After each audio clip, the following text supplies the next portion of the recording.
And chat, how's it going, guys? Welcome to the belated 2025 gaming wrap-up with the stream crew.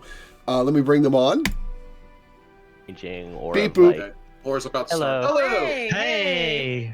Hi, Laura. You saved us from a Homestuck conversation. And fandoms and stuff. I will say, if you ever have a shit ton of time you want to waste listening to a podcast, Homestuck Made This World is quite good. Yeah. Okay, so for I'd say sorry to interrupt the conversation that was going on, but apparently that's welcome. So, we do have shit to get. We have a ton of games to talk about today. Yeah, so here's what we're doing today. That's at Homestuck. Yeah, we're talking about the games we played in 2025. We're going to start with the new stuff that came out in 2025 that we all played. Some of us have played some of them, some of us have played the others. And then we'll move on to games that came out in earlier years that we played this year. It's a list of a couple dozen games, so we're just going to jump right into it. Who here... I do want to, before we start, I do want to point out two honorable mentions for games that I don't think anybody here played, but I definitely wanted to play and intend to play at some point in the future. The first is The Legend of Zelda: Age of Imprisonment, because that looks interesting. And actually looks like a valid prequel to Tears of the Kingdom, unlike Age of Calamity, which is interesting.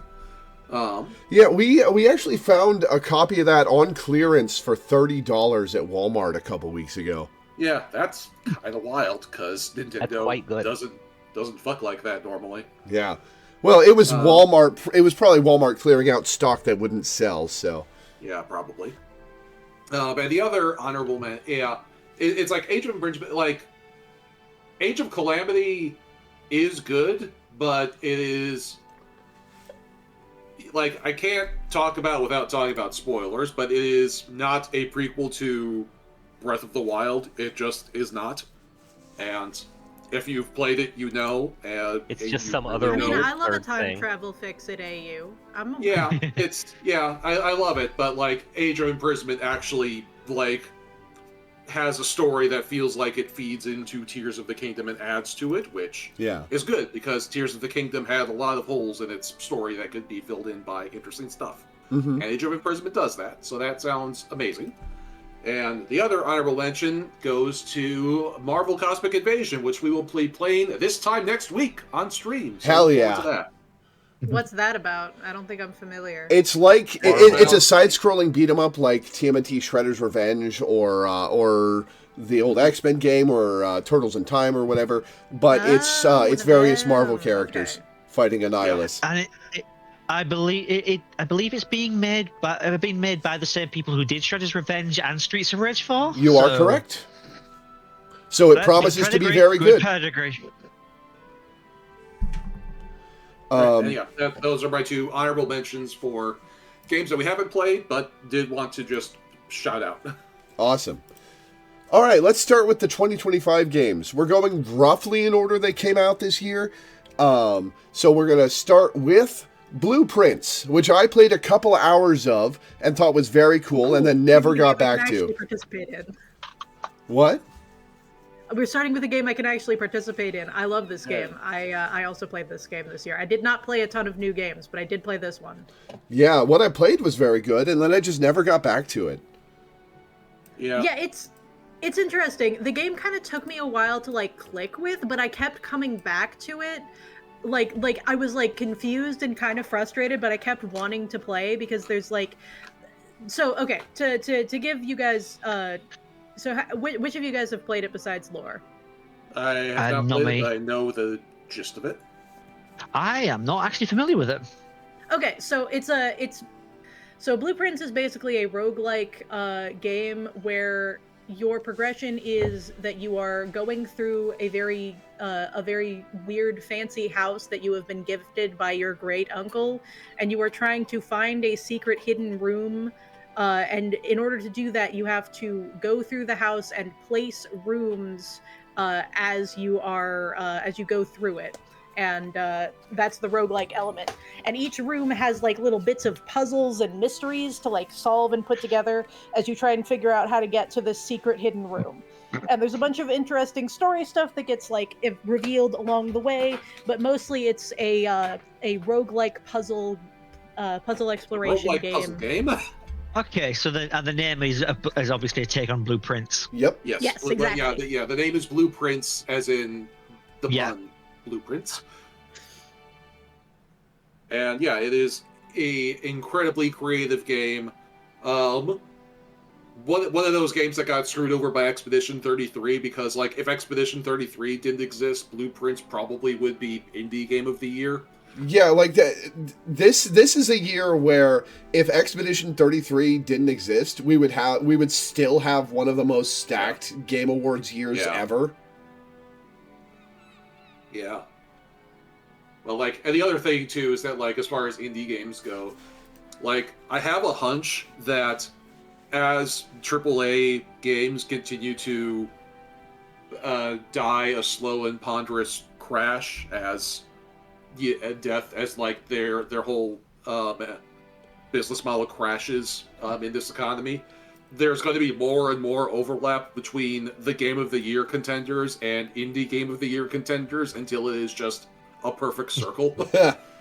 I think it helps that AAA games want to be bigger and bigger and bigger and bigger, but indie studios are like, no, I think we're going to start our projects with like a reasonably small size in mind, and if it gets a little bigger, that's okay, but we're going to try to stick to it.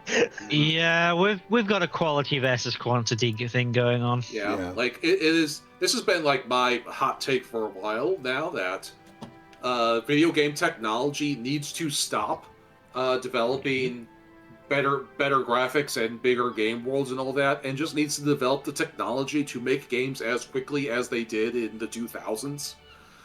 Yeah, because waiting like 5-6 years for a sequel to a game is just not very tenable. It's going to just be whelming at best. Yeah. Yeah, there's like this whole idea of like, make the game that you want to make. It's like the whole thing of capitalism of like, oh, we gotta make everything better than the last thing or else people aren't gonna want it. It's like, no, dude, come on. You like it if you like it. Like it if you put stuff into it that you appreciate, you know? Hell, I'm of the opinion that originality is optional. Just execute well. Yeah. So that kind I of want rolls shorter nicely. games with worse graphics that are made by people that are paid more, and I'm not kidding. Yeah, I just want people to care. Like I want it to be extremely clear that whatever comes out, whatever got made, people gave a shit the whole time. Yeah. So anyway, all that is tangentially related to games that we've played. So yeah, Blueprints, good game. It's a good game. I highly recommend it. It can be a little frustrating because of the way that like RNG elements and puzzle elements go together, but it also is kind of like, because of the way that it's a little bit frustrating and weird, that's kind of like the main gameplay loop. It's sort of like it's addictive that way. Yeah. I mean that is the thing with both puzzle games and roguelike games, and Blueprints is both. So that's like not really surprising that that's an issue. I just like, some people do get kind of irritated with it, and I found it irritating sometimes. It's like when you're looking for like one specific secret and you need like a specific sequence of rooms and they're not showing up, that can sometimes feel frustrating. I've heard several stories from people who like reach a point in the game where it's like, I have done like 99% of the game, and now I am just rolling again and again, waiting for this combination of rooms to drop so I can like complete this one route. But like, to a certain degree, that's like, you don't need to complete the game to get like a good experience out of it. Like there's like, it's a game where you can do that if you want to, but like it doesn't need you to. Yeah, the completionists are a thing, and this is a problem for completionists. Yeah. RNG is always a problem for completionists. But anyway, so yeah, that's Blueprints, and then speaking of Clair Obscur, here's a caveat to this discussion. I have not finished Clair Obscur Expedition 33. I made it to the Jestro Village, and then I had to stop streaming it because of time constraints, and I haven't gotten back to it. So no spoilers, please. But Expedition 33 is kind of the capstone to one of the most stacked years we've ever had in gaming. And it came out so early in the year, too. But yeah, Expedition 33 is my game of the year Although, like, Dispatch gave it a run for its money at the last second, I'll tell you what. But we'll Yeah. get to that later. But yeah, Expedition 33, like, for me, on top of, like, all of the other reasons why it's amazing, you know, it's great, you know, writing, characters, music, setting, gameplay, all that stuff. You know, we've spent the last month with end of the year lists talking about how Expedition 33 is the greatest game of the year. On top of all that, the thing that, like, hits me in the chest with Expedition 33 is that it kind of puts proof to the lie that they had to muck around with Final Fantasy VII so much. like Final Fantasy VII Rebirth, I liked okay. Like, we didn't need this. We didn't need to turn Final Fantasy VII into a trilogy of action games over the course of a decade, over three console generations. I can't remember how much of this argument we've had on stream. Yeah, this is an argument we've not comment. I have before, but like that. But we've had this argument before Expedition 33 came out, and now Expedition 33 exists to just say, "Look, Minda's right." like that is kind of like the end of the discussion. It's like now every time we have this argument again, I can just point to Expedition 33, and it's like they could have just done that. They could have. They just had to do that, and it would have been great. 7 was an awfully low number. They could have gone for 33. So anyway, I'm still of the opinion that Final Fantasy VII Rebirth is the best action RPG I've ever played. So Rebirth is so good. I have heard a lot of people like there's been a couple of other people who's like they didn't need to break up Final Fantasy VII into a bunch of games, and I'm like, as someone who has not played the original Final Fantasy VII, I have no horse in that race. These games are great. Final Fantasy VII Rebirth is number 3 on my top 10 games of all time list, just for chat's reference. I really, really enjoyed Final Fantasy VII Rebirth when I started skipping content. Yeah, I wish I had done that. I think I would have a higher opinion of... I ate up every single bit of I did too. Every time I went to a new zone, I would have a higher opinion of Rebirth if I had done that. Every time I went to a new zone, I spent as much. I did as much of the side content as I could, and I loved every second of it. And then I moved on to the next zone, and I did it again. I had a great time. I cannot relate to this issue. Yeah. Oh yeah. Question though. There's something I want to hit die with specifically about Expedition 33. I'm gonna keep this on topic somewhat. Die. Do you know about the Blue Mage in Expedition 33? I need to play this game apparently. Yes. There's a Blue Mage, and he is the best character, and also mechanically one of the best. Widely considered mechanically one of the best blue mages in RPGs, and also just as a character, one of the best characters in the game. So fair enough. So there you go.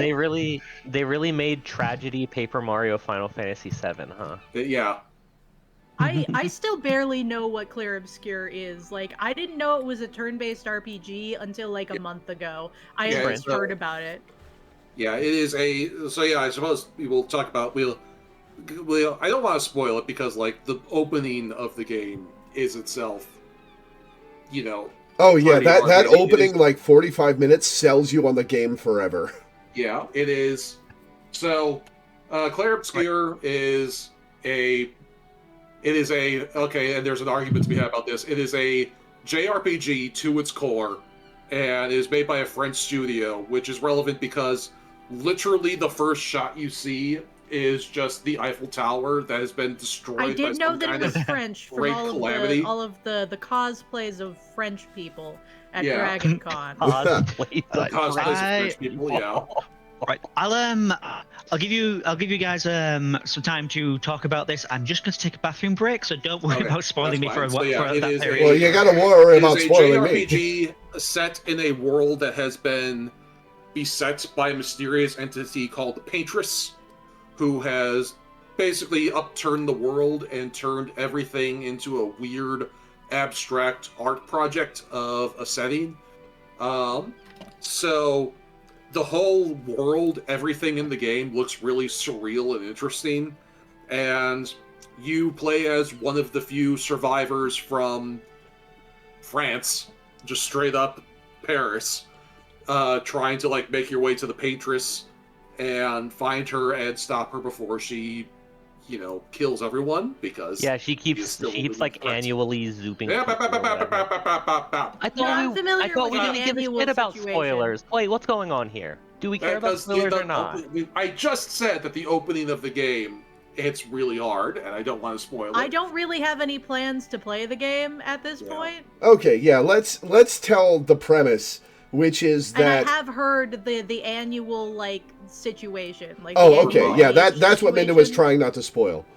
Yes. Yeah, I was familiar with the with that basic gameplay conceit. Maybe I have too much narrative intuition, but it was obvious to me within the first 5 lines of dialogue that something like that was going on. Yeah. It's not that. It is fun to see it play out, though. I will go ahead and say that I have heard that the game has kind of a weird ending, or kind of an ending that I am not sure that I would like. I mean, it's a JRPG. What do you want from it? Yeah, it's there is I like a lot of JRPG endings. There is no quote unquote good ending to the game. There are 2 different philosophical endings to the game, and which one you enjoy more, if either, is going to come down to personal preference. And that's all we will say about the ending. Because people don't want spoilers. But yeah, Expedition 33, but besides the ending, is just a great JRPG. And it is a JRPG, people who naysay that. And I wish that had come out 10 years earlier, so the FF7 remake people would have just done that instead of an action RPG. It's like how Cozy Yoko is an anime made by though. French people. Do you just not like that it's that the remake is an action RPG, or what? So FF7 remake is it's basically Kingdom Hearts gameplay, more or less. Yeah.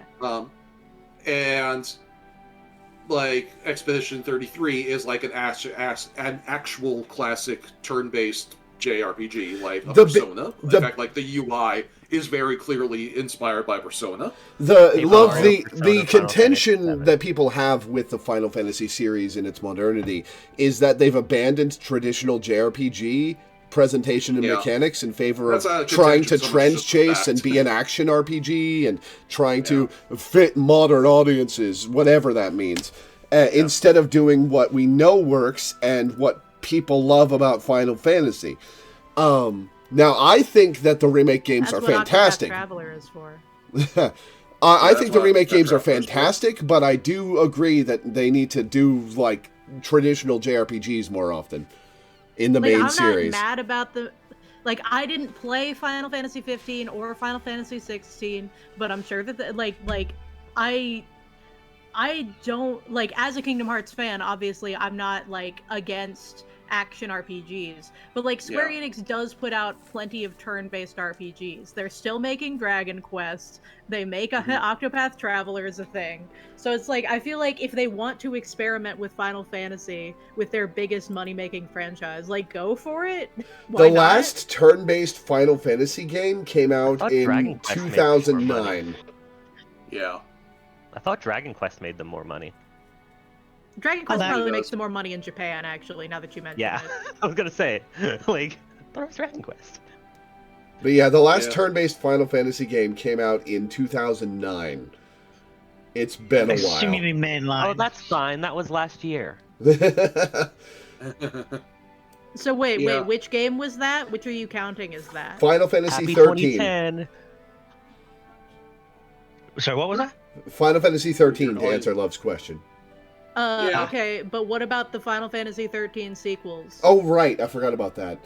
The last one came out in 2012. Only 13.2. 13.3 gets more action-y.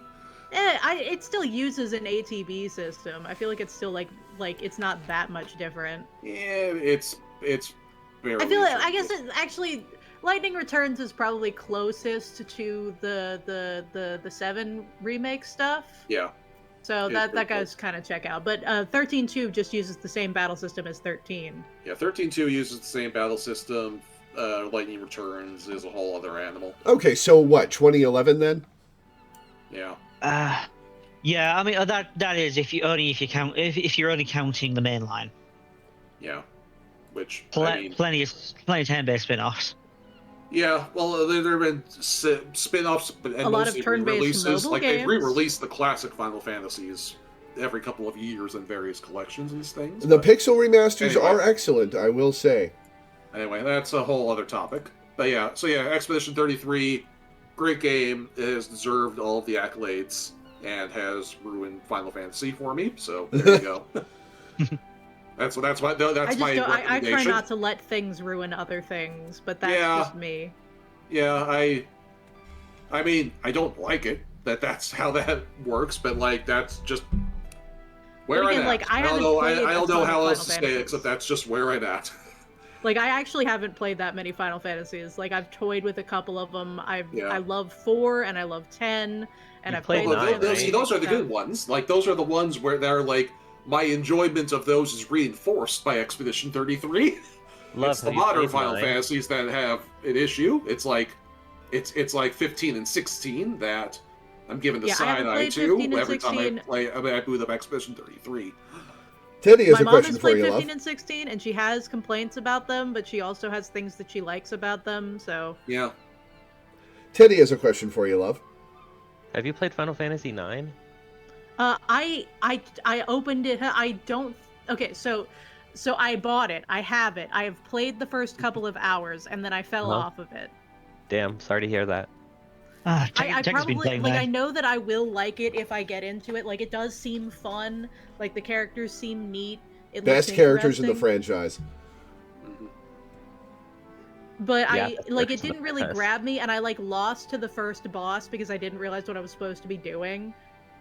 Doesn't the game tell you never mind, I'm not going to criticize you about that. Like, I think it did, but I didn't really get that it was telling me something specific until halfway through the fight. I assume you're talking about the ice boss thing. No, it's the one where the girl is being captured by the plant. Yeah, that can be a tricky one if you're not processing what's going on. Like, I wasn't expecting a puzzle boss as the first boss. It's not like I'm not familiar with the genre. It's just I didn't expect that to be the first major boss fight. Yeah, there's a lot of that in 9. Quite good. I like that about it. Yeah, it's good once you zone in on what it's trying to do, but 9 does really want you to you can tell that 9 was the 9th iteration on this because they are trying to do a lot of interesting things with it. And 9 was also very much an homage to earlier games, so they really wanted to work with what had previously been done and make new takes on them. Mm-hmm. Which is why every single boss and enemy in the game has a steel table. Yeah. So that is. Oh yeah, and if you go back to Final Fantasy IX, love, by the way, steal from the very first boss you fight, Baku, because he has a weapon for Zidane that will carry you for a while. I think I did try to do that. When you start with the thief, you always want to try and steal everything. Yeah. Yeah, yep. Zidane also has an ability that gets stronger the more times you successfully steal. Yeah. Thievery. Yeah, Zidane, that is one of the things that's notably awesome about 9 is just your main character's a thief and you should act like it. Which is quite unusual as far as JRPGs go. I mean, he's kind of a thief that basically has the stat line of a warrior but faster, which kind of makes him one of the most useful main characters in the franchise. Yeah, and you kind of need to do that because he still needs to carry the main energy, the main character energy too, and it's going to be hard to do that if he is just getting healed because he has 10 HP. I find it interesting that the main character being the fast one is also it is kind of a normal Final Fantasy thing. It happens a fair amount. Not every time, but they did it immediately again with Final Fantasy X. Mm-hmm. I mean, 10 and 9 were developed at the same time. Yeah, also just gonna throw it out there. after we finish Endwalker, might be a good time to replay 9. Just Oh, saying. absolutely. Yeah, You I've know, gathered I mean, there's a like, lot of you, 9 like, stuff. Floor, you've seen the jobs that came with Dawn Trail, so just Yep. take that as a sign of things to come. That is an exciting warning you've just given me. It's not going to play out like the fucking Prima Vista, is it? I don't know why you have an issue with them giving a reference name to a theater ship about a theater ship. They Why does that wasted make you angry? they wasted the I do Prima have- Vista on non-9 characters. There's not a single I thing about the do- Prima Vista that has to do with Final Fantasy IX except the name. What else would you put it in the game? I do have like a fun thought about the Prima Vista that I have to wait until Dawn Trail to share, but we'll get there when we get there. Okay. Anyway, I did not play Oblivion Remastered at all because I got Clair Obscur instead. Those two games came out like literally. I looked it up because I couldn't remember. They came out literally 2 days apart. Yeah.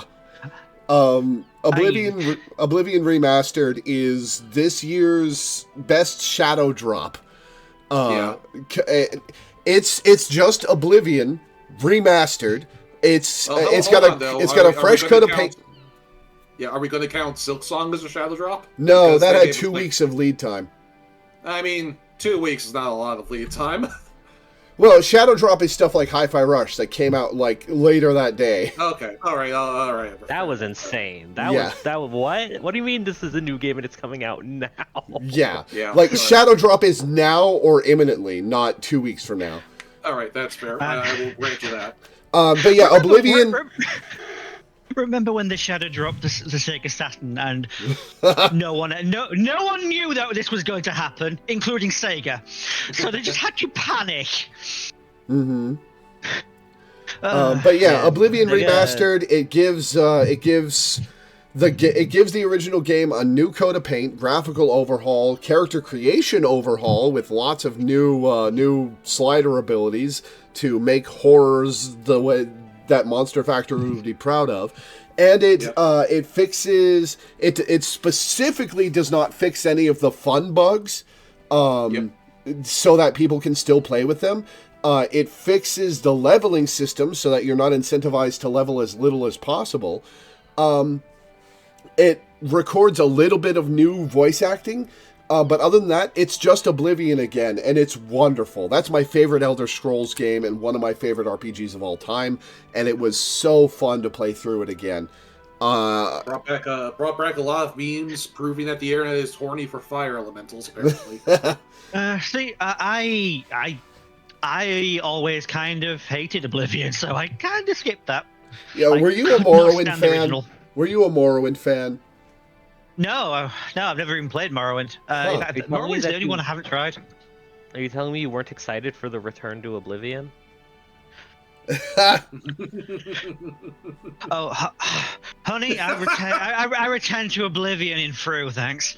But yeah, so I don't Elder Scrolls, so I don't have anything to say on that. here's my hot take. I think Oblivion is better than Skyrim.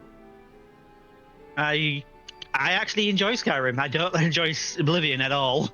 I have tried several times, just could not get into it. yeah, I think that's your personal hang-up. Skyrim's the better game. I did say it was a Skyrim- hot and take. Considering how Elder Scrolls 6 is shaping up, Skyrim will go down as the best Elder Scrolls. I did say it was a hot take. I stand Yeah, by it, it but is it a is a hot hot take. It's not. You're not the only person I've seen say that. I don't go to a ton of like places, but I have seen some other people say that. Here's the real hot Basically, take a that'll lot of piss people off. think that. Sorry, go ahead. Here's the real hot take that'll piss off Elder Scrolls people. I tried Morrowind. I think Oblivion's better than that too. Hey, well, here's a hot take. I kind of enjoyed Arena more than I did Oblivion. Wow.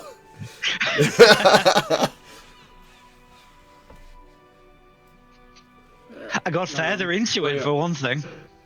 Yeah, I will have say, no I think that's all there is to be said about Oblivion. I just don't really play Western RPGs all that much. I thought about like trying Baldur's Gate 3, and I got overwhelmed by the starting area almost immediately. So like, Yeah, it's not for everyone. So, Mario Kart World. I put this one on the list. I don't have much to say about it. It's a Mario Kart game. It came with my Switch 2. I actually got the Switch 2 without it because I did not care. Yeah. Yeah, it's not very good to be as far as Mario Kart games go. It's fine. It's still like an 8 out of 10 kart racing game. It's kind of hard to compete with Mario Kart 8 Deluxe. It's very hard to compete with Mario Kart 8 Deluxe. I really wish I had played the Sonic game that came out this year to compare them, because it would be like the once in a blue moon instance where I would probably side with the Sonic kids for a change. Yeah, I hear it's just like a really good Mario Kart game. Yeah, the Sonic game that is just a really good I'd like to play it, but I haven't had chance. All my money's been prioritized on other things. Also, like the goofy ass guest characters that are showing up in the Sonic Kart Racer are something to behold. I really wish they'd focused on Sega characters like the previous ones instead of bloody SpongeBob. Yeah, I know, but like the chance to like have a kart race between Shadow the Hedgehog, SpongeBob SquarePants, and Hatsune Miku is just, that does sound pretty awesome to me. I won't lie. I'm fine with me. They put creepypasta in the Sonic game. All right. Thank you. But yeah, like the biggest issue with Mario Kart World is that the gimmick with this one sounds good on paper, but it actually isn't all that interesting. The gimmick is that it is, in fact, a world. All of the tracks are connected, and you can race between them. The problem is that those races in between tracks are kind of boring because they're mostly just straight roads leading from one destination to the other. This is a classic instance of, guys, not everything has to be an open world. Yeah, guys, not everything has to be an open world, which means Final 7 remake. Yeah, so track hazards like bananas are worthless because you're just going in a straight line. You're never going to pass that banana again.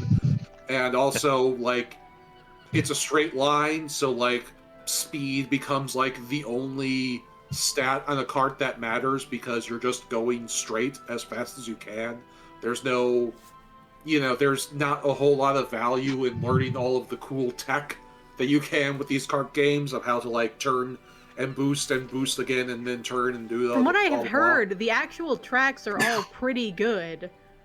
Yeah, and like I said, it is still like, as far as Mario Kart, as far as like video games go, it's still like an 8 out of 10. As far as like Mario Kart goes, it's like one of the worst. Bad for a Mario Kart game is not a low bar to fail. Exactly. Yep. So, yeah, I got it for free with my Switch because there you go. I pretty much only ever play it when I need to do something with my hands while I'm listening to something else. Yeah. While we're talking about kart racer games, I have to shill from my favorite kart racer game of all time, Dr. Robotnik's Ring Racers. I had a good time with that. Free Sonic fan game. We need to play more of that. Got a Kirby Air Ride style unlock board. Have fun. Yeah. It's a good game. Yeah, Teddy's always going to be here to shill for someone's weird indie fan project. Yeah. Yeah, you're goddamn right. And as he should. I mean, Teddy's making weird indie fan projects. They're great. Well, it's not really a fan project, but it is a weird indie project. I love that. Yeah, it kind of counts, yeah. Teddy is very much a fan of cavemen. and we love that for him. We love that for him. Absolutely. Actually, speaking of, that's on the list, right? Oh, yeah. Yeah, we'll get to it. No rush. So, yeah, the other much more exciting Switch 2 release date game besides Mario Kart, there were two hot release titles for the Switch 2. One was Mario Kart World. The other was Deltarune. Yep. Deltarune is not my game of the year. A Switch 2 release title. Deltarune is not my game of the year this year because it's not finished. Whatever year Chapter 7 comes out in, Deltarune's going to be my game of the year. Very likely, yes. It's so good and I it's have so not played funny and the Chapter 4 characters are yet. so enjoyable and the combat is satisfying and the humor is amazing and the writing is amazing and the music is great. It's just a 10 out of 10 out of 10 game. Yeah. And Yeah, Susie is the best character ever conceived in all of fiction. Susie's Yeah. fantastic. I feel really embarrassed to say that I kept missing all of the secrets in chapter 3. I have replayed it like 5 times and I keep missing shit because I keep getting invested in everything else and wanting to like move the story along. And so I have not played chapter 4 yet because I want to get all of the secrets, and the stupid secret boss is really fucking kicking my ass. Oh, chapter. Wait, are you talking about the boss The chapter that you 3 can? secret boss, yes. Yes, are you talking about the secret boss or the boss that isn't an obligated defeat but looks like it is? The Zelda style of one them, or the technically? Deltarune one? I find like so the one where you need a specific item, or like you don't technically need it, but it makes it Okay. easier, and the Yeah, item that's the one you're requires a talking bunch about. of shit that you have to do. Mm-hmm. I'm just making sure I understand which one you're talking about because Yeah. people just use the same word for both, and it drives me batty. Yeah. And, like, I was just say, I beat the secret boss of chapter 4 on my second attempt, and was really disappointed that I did because I was enjoying it so much. I wish I'd got to fight it more. The secret boss of chapter 4 barely feels like a secret, and in fact, like, of all the secret bosses, that's the one where it's like, no, you need to go back and do that one for the story. Yeah. Yeah, that one's like, and it's really signposted. It's more like an optional boss. It feels like. Yeah. Yeah, but man, Like, it was do this, and it's like, oh, I can do that. Yeah. I would love I think to. like the other secret bosses are going to have interesting lore implications somewhere down the line. Like, it's been like 5 years. We can name drop Jevil. Like, Jevil is just a weird, interesting little bean, and we still don't fully know what the fuck his deal is, and whether or not we get answers to that down the line, who knows? But like the chapter 4 secret boss is like, yeah, no, that's something you just kind of got to do as part of the story. He's the other best character in the game. Yeah. I'm old. I do know who the secret boss is, by the way. I Okay, did wind up like learning about I know some of the stuff that happens in chapter 4 because I'm very bad, as we all know, at avoiding spoilers. Yeah. And I was trying for Deltarune, man, but eventually I just could not fucking beat that boss, and I was like, fuck, I gotta just look this shit up. Yeah. And chapter 5 coming out 2026. Yeah. So Looking forward to it. Hell yeah. I'm gonna stream the shit out of that. oh yeah. So Deltarune tomorrow. We can start saying that again. Hell yeah. Yeah, I guess so. Deltarune tomorrow today? I went through chapters 3 and 4 with Oct playing simultaneously, and now Tegan's playing it as well. So I've played it as well. So probably going to be playing the next chapter with both my boyfriends. That'll be nice. Nice. That's That would be nice. nice. Donkey Kong Bonanza, best Switch 2 game, period. End of sentence. You mean exclusive, or are you saying it's better than Deltarune? It's a good question, actually. The fact that you're hesitating is high praise. Yeah, it is something to hesitate for. Like, because like Deltarune is great. Bonanza is just a very fun world to like steep yourself into. Because like Donkey Kong Bonanza is just, it's essentially like Mario 64 or Mario Odyssey, but with bananas. We love bananas. We love bananas. I wasn't super interested in playing that game, but I'm glad that it's good. Yeah, it is very good. I Pauline probably carries should get it. Yeah, Pauline carries that game. It's also very funny because Pauline is the only human in the game, and therefore the only character who speaks English. Because literally every other character in the game Donkey Kong and all of the rest are all animals. So they all talk in like Simlish or like, ooks and eeks and whatnot. Wait, but like other Donkey Kong characters have spoken English in other games, haven't they? Yeah, well, like it's subtitled when they do. Oh, okay. Yeah, I haven't played they them. haven't I've done it just verbally. seen things. Yeah. Yeah, and so like what's really funny is that like they clearly had a script because every once in a while the other characters will say a proper noun. And so like you'll be talking to like, the bad guy and he'll be like, banandium,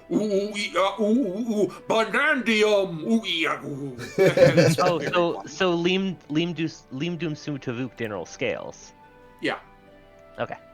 I love video games. Like I said, it's all you need yeah. to do to convince me of making your game is like give a shit, and I will be all over it, even if I don't actually play it. But yeah, it's very cute. The relationship between DK and Pauline is like the emotional heart of the game, and it's just it's a hairy dad game by way of Nintendo, which is just very funny. I guess he is a hairy dad. Yeah. Well, yeah. It's like you look at the other staples of the genre. They're all about like father figures escorting children. You've got God of War, you've got The Last of Us, and now you've got Donkey Kong. A much more lighthearted game than those previous iterations, but it is what it is. I cannot lie about the genre. Shadowbringers. Yeah, Shadowbringers is another one. Escorting dad. Yeah, that's true. Yeah. Yeah, thank Rit and Reen. All right, next up. Great game.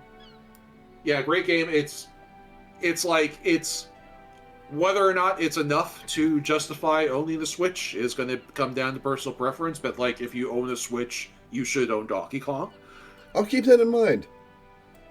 All right, next up are a pair of games that I think only Dai has played from the five of us. Shinobi Art of Vengeance. Tell us about this game, Dai. It is a revival of the old Mega Drive series, which did have an installment on the 3DS that was also pretty fantastic. But basically, really fast-paced platformer, bit of a wall climbing, wall jumping. It's a typical platforming affair, but it's really high quality. I've been very much enjoying it. I haven't finished it yet, but that's only because the other game that I nominated came out. But I absolutely will be getting back to it, and it's also just really nice seeing Sega going back and actually bringing back some of their older franchises. Yeah, it's always nice when they Nights into Dreams use their own IP. Technically, they did do that on the Wii. It was subpar from what I've heard, unfortunately. It was all right. I actually played the online enough to become the 16th best in the world. I even got paired up against the first place. It had an online mode. Yes. Huh. The person in first place kicked my ass, by the by, but yeah, 16th best in the world. Nice. But yeah, it's I always really like the Shinobi games, and I believe I think this might also be a .emu game. The people who did Streets of Rage, Shredder's Revenge, and Cosmic Invasion. Oh yeah, that would make sense. But yeah, it's got more combat than the previous games, with full combos and all that kind of stuff, with some really intense fights. It's definitely something I'd recommend. I really enjoy it, and I look forward to continuing it and finishing it. And once I've finished off the next game that I have to talk about. Hell yeah! Well, tell us about it. I believe that would be Digimon Time Stranger, yes. Yep. I have not played it, but I want to. I loved Cyber Sleuth and Hacker's Memory, so I know that Time Stranger is good. I've heard good things. Oh yeah, I just you haven't are had gonna time. like this. Oh, it's just genuinely a very, very good RPG, and probably the best RPG that Digimon's actually had ever. It's That is high praise. yeah, like Yeah, I've never played a Digimon RPG, but I know that like Digimon World is revered, for example. Digimon World isn't one of the RPGs. That's a separate. Yeah, Digimon World is one of the racing sims. It's gotcha. racing exploration sim. There's two different kinds of recurring Digimon themes. video games.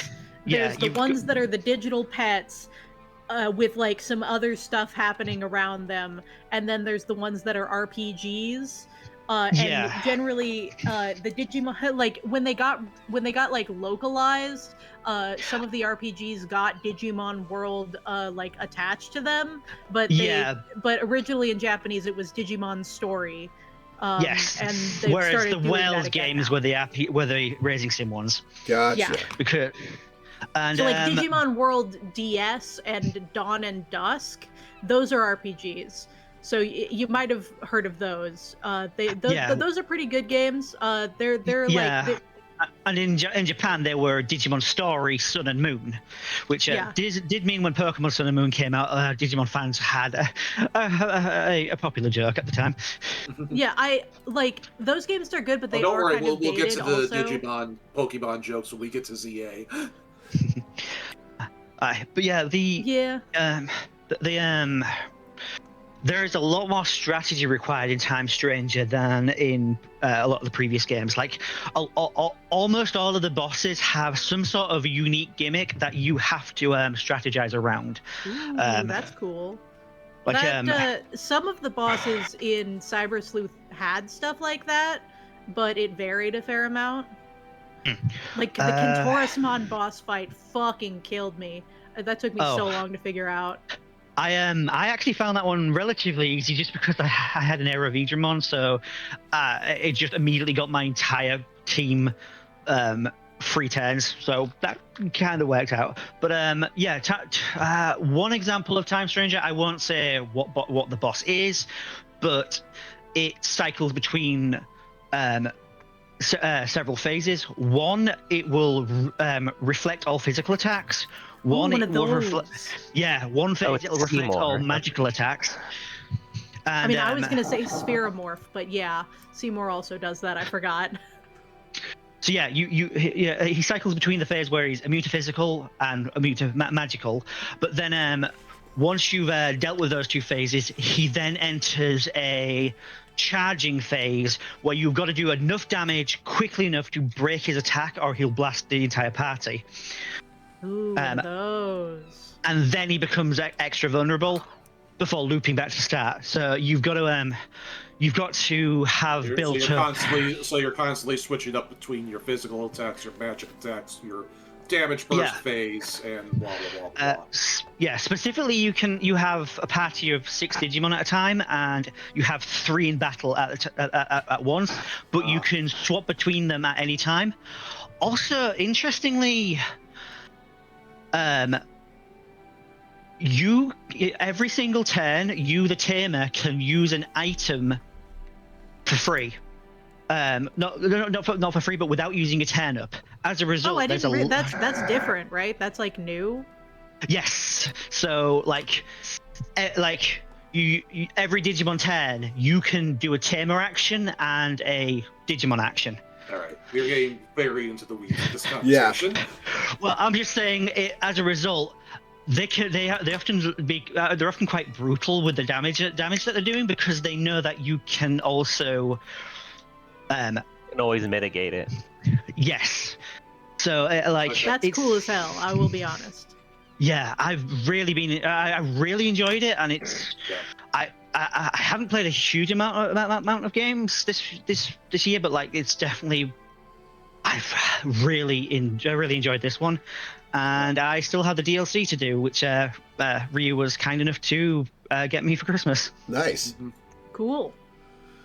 Okay. So up next on the list is an earth-shattering game that is very contentious. Silk Song. We finally got the answer to Silk Song when? Silk Song. What's contentious about Silk Song? The difficulty? The difficulty level? I think I've diagnosed what the issue with Silk Song's difficulty actually is. People were expecting more Hollow Knight, and what they got was the sequel to Hollow Knight. They got the next area of Hollow Knight. It's even worse than that. People didn't get the sequel to Hollow Knight. They got the DLC to Hollow Knight. That picks up where the last difficulty Silk Song left was off. made. Silk Song was literally made for people who beat Nightmare Grim and were expecting to play Silk Song a few months later, and it just took them 7 years to make instead of a few months. Fair. I know. I haven't played it, but Teggy did, and he thoroughly enjoyed it. Yeah, I really liked when I played it. I like- didn't get to finish it because, again, like Claire Obscure, I ran out of stream time. Yeah. So I will go ahead and say I have not finished it either, but I did get to like the how much can I talk about there? So like I'm a decent about, way the story into the Citadel. Oh, okay. So I can't really say a whole lot at all. Yeah. The one thing I know up ahead of me is that there is an Act 3, and the condition to unlock it is you have to do every quest in the game. Yeah, that's basically it. Yeah, I got to Act 3, and the game is very much like, hey, you didn't have to do this, so just so you're aware, we're not going to be you thought the game was hard before now. Ha ha. Ha ha ha ha ha ha ha. And so and I want to be perfectly clear, I was playing this game for months on drifting Joy-Con. Oh, yikes. Okay?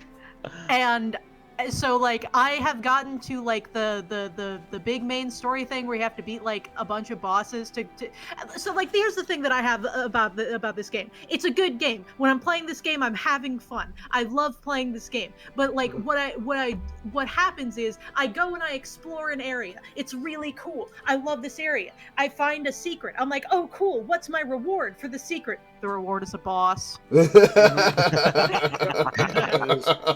reward is a boss. That is an hour trying to figure out the patterns on. That is kind of that will take you like a day to complete, and the reward for beating that boss is like is like barely anything. I think it was a mistake. I think it was a mistake for them to take away money rewards for beating enemies. Only like, some enemies give you money, and I think they all should give you money. Like rosaries are really scarce at the beginning of the game, but once you get to the Citadel, everything starts dropping a lot more of them, so it's not like as hard to grind. Yeah, that's true. You kind of also, have the other thing too is that like if you kind of have to, especially for like the tools, because the tools are so good and you need to use them. But that's like, what I was about to say. Is that like the enemies that don't drop rosaries still drop what is it, shells? Shell shards, yeah. Shell but the shards. bosses and, don't like, drop rosaries. You should be using tools. You should be wanting those shell shards. The bosses don't drop rosaries though, and so killing a boss feels like, okay, what's the reward? Yeah, that's also a but thing. Yeah, the game rewarding you for exploring with a boss fight does actually kind of slot into place what the design ethos of that game is. Your reward is a boss fight. Have fun. And like that, like actually, now that you mention it, Lore, I think I would like it if the bosses gave you money. Like that would have been nice, actually. like I'm gonna be spending an hour trying to figure out how to fight this random. Like I just used my new ability and got into a random ass room that gives me basic that just gives, and all I get is a bunch of shell shards, and I'm like, okay, like this random like mini boss fight happens, and I'm like, what the hell is happening? And the walls are closing in on me, and I'm like, what the shit? I will say, despite it being optional, Ant Vietnam is in the wrong place in the game, difficulty curve-wise. No, I actually I don't hate Ant Vietnam. I think that place is like fine after I figured out, oh yeah, no problem, I'll just skip like that. Like I don't mind areas that are like early on in games that like I can skip, as long as like where I actually need to go is very clearly like Oh, I love the name broadcasted, and this Ant game is great Vietnam for about that telling you zone. where you need to go, which is nice. See, I haven't played Silk Song yet because I don't have it. I was perfectly willing to just accept that they just called an area in the game Ant Vietnam. Maybe spelled it a little funny, I don't know. Yeah, well, because the reason why it's Ant Vietnam is because it is full of ants, as you could guess, and it is also full of fucking booby traps and bullshit. Yeah, and people get flashbacks to it, so you know. Oh god, it has a particular troll that I'm sure Minda and Love know what I'm talking about. That is probably the most famous troll moment in the entire game. Yeah. See, it would be more I think I know what you're talking about, but the thing is the game does the same shit 2 other times, so I'm not even mad about that anymore. Yeah, eventually you just learn to like keep your head on a swivel. Yeah, like the game is not very forgiving, as it turns out. No, it is not. Yeah. But yeah, if you go into Silk Song with the attitude that you should be expecting it to be for people who are fresh off of beating Hollow Knight. Like that is genuinely my like. Normally, you would recommend replaying the first game just for like story reasons.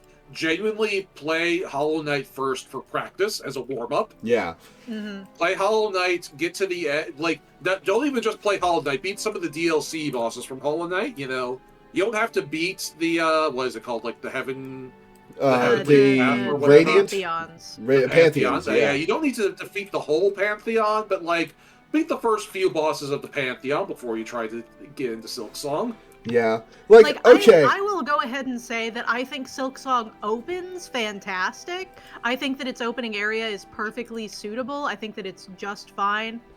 The situation that I found myself in is actually that I thought a certain boss fight was like optional and I should like save it for later, when actually it gives you access to your first damage upgrade. Yep. And I did not think to, and so I struggled against the boss that I thought was for story progression, and like I thought so what actually was like I didn't know which of the 2 bosses, like I didn't know which of them was going to like further story progression and which of them was like going to give me stuff. And that is actually fairly common in the progression of Silk Song, is that like you will find yourself stuck somewhere, doesn't matter where, and you'll say, well, I'm stuck here, but I could go in some other direction, and inevitably going off in some other direction is a worse idea. Yeah, there are like 3 ways into the Citadel. There's the normal way, and there are 2 much harder ways. Yes. Yeah, that's a perfect example of how, like, well, this boss fight is giving me trouble. I could skip it and try to find something else to do. But that, and you will, but that something else will inevitably be more difficult what I meant than is, what you were trying what I'm to actually do. specifically talking about, I'm going to go ahead and say, because, like, everybody here's, like, made it through Act 1, right? Yeah. So, like, the Act 1 boss fight was giving me problems. I haven't played it. Oh, okay. Well, okay, so the Act 1 boss fight was giving me problems, and the thing that there's the big like town area, right? Yeah. Like the boss to unlock that I didn't do because I didn't realize that you kind of needed to do that. I see. I know the one. I thought it was like optional stuff, or it was going to like move the story along in a different way or something. Mm-hmm. Oh, you can. Oh no, this is where your damage upgrade is. You can skip the Bellheart unlock. Yeah, it's just it just stays there, and like you can just go up to the next area. Huh. Yeah. Fair enough. That was a fun boss. There's nothing really stopping you. You can just keep going. Once I actually got there, I was like, oh shit, holy crap, a boss fight that's fun. Like I got there. That boss fight is great. When I got there, at that point I had been like, okay, this is like fine. Some of these boss fights are driving me insane, but like whatever. Yeah. but like then I got to that fight, and I was hit when I actually, because like I had been beating my head against the Act 1 boss, and I was like, oh my god, this game is gonna kill me. And then I went and I fought that boss, and I was like, holy shit, wait, this is actually fun. What the fuck? And then I got the damage upgrade, and I was like, oh, I was supposed to come here earlier. Okay. So yeah, Silk Song, definitely a Game of the Year contender if it wasn't already a stacked year. Yeah, like there are like 6 games on this list that would sweep the Game Awards in any other year. Yeah. Including the next one on our list. Yeah, Hades 2, which I played the early access of, God, a couple years ago at this point. Loved. When it came out, I didn't get around to it. It's good. I have It not is very played it, good. but I did play Hades 1 this year, for the first time. I, after playing Blueprints, I was like in the mood for some roguelikes, and I was like, okay, well, I may as well play Hades. I hadn't done it in a while because like I hadn't played it like when it was like new and a big deal, because I was like not really a huge fan of the way that the like art direction was done, but I was like, whatever, it's fine. I want to play a roguelike, and I know this is a good one. And after a while I was like, oh, why did I have complaints about the art style? Yeah. Hey, I was about to say, it's like, of all the things to complain about in the Hades 1, the art style is an interesting take. No, it's just that like when I saw the gameplay, it looked really like cluttered and overwhelming. But then when I actually played it, I was like, oh wait, no, Okay, I know yeah, what's going okay. on. When you said the art style, I thought you meant like of the cut-ins and portraits, and I was like, what the hell is Love on about? No, I meant, that's why I said art direction. I meant like more like the world design. The actual like character art's all great and everything. I very much need to play Hades, and I do have it because it was gifted to me. Thank you very much. But yeah, but speaking of Hades 2, Hades 2 is, I mean, it's more Hades, but it's a lot more Hades, in fact. It is almost twice as much Hades as Hades 1. Wow, really? Yeah, I mean, you played enough of it to know that there are 2 tracks, right? No. Oh. Well, I did know that, but that's only because I was reading a lot of Hades fan fiction, so a lot of the stuff came up. Yeah, but yeah, it is. But yeah, Hades 2 is about twice as big as Hades 1. That rules. It is also, I've been thinking about this ever since it came out.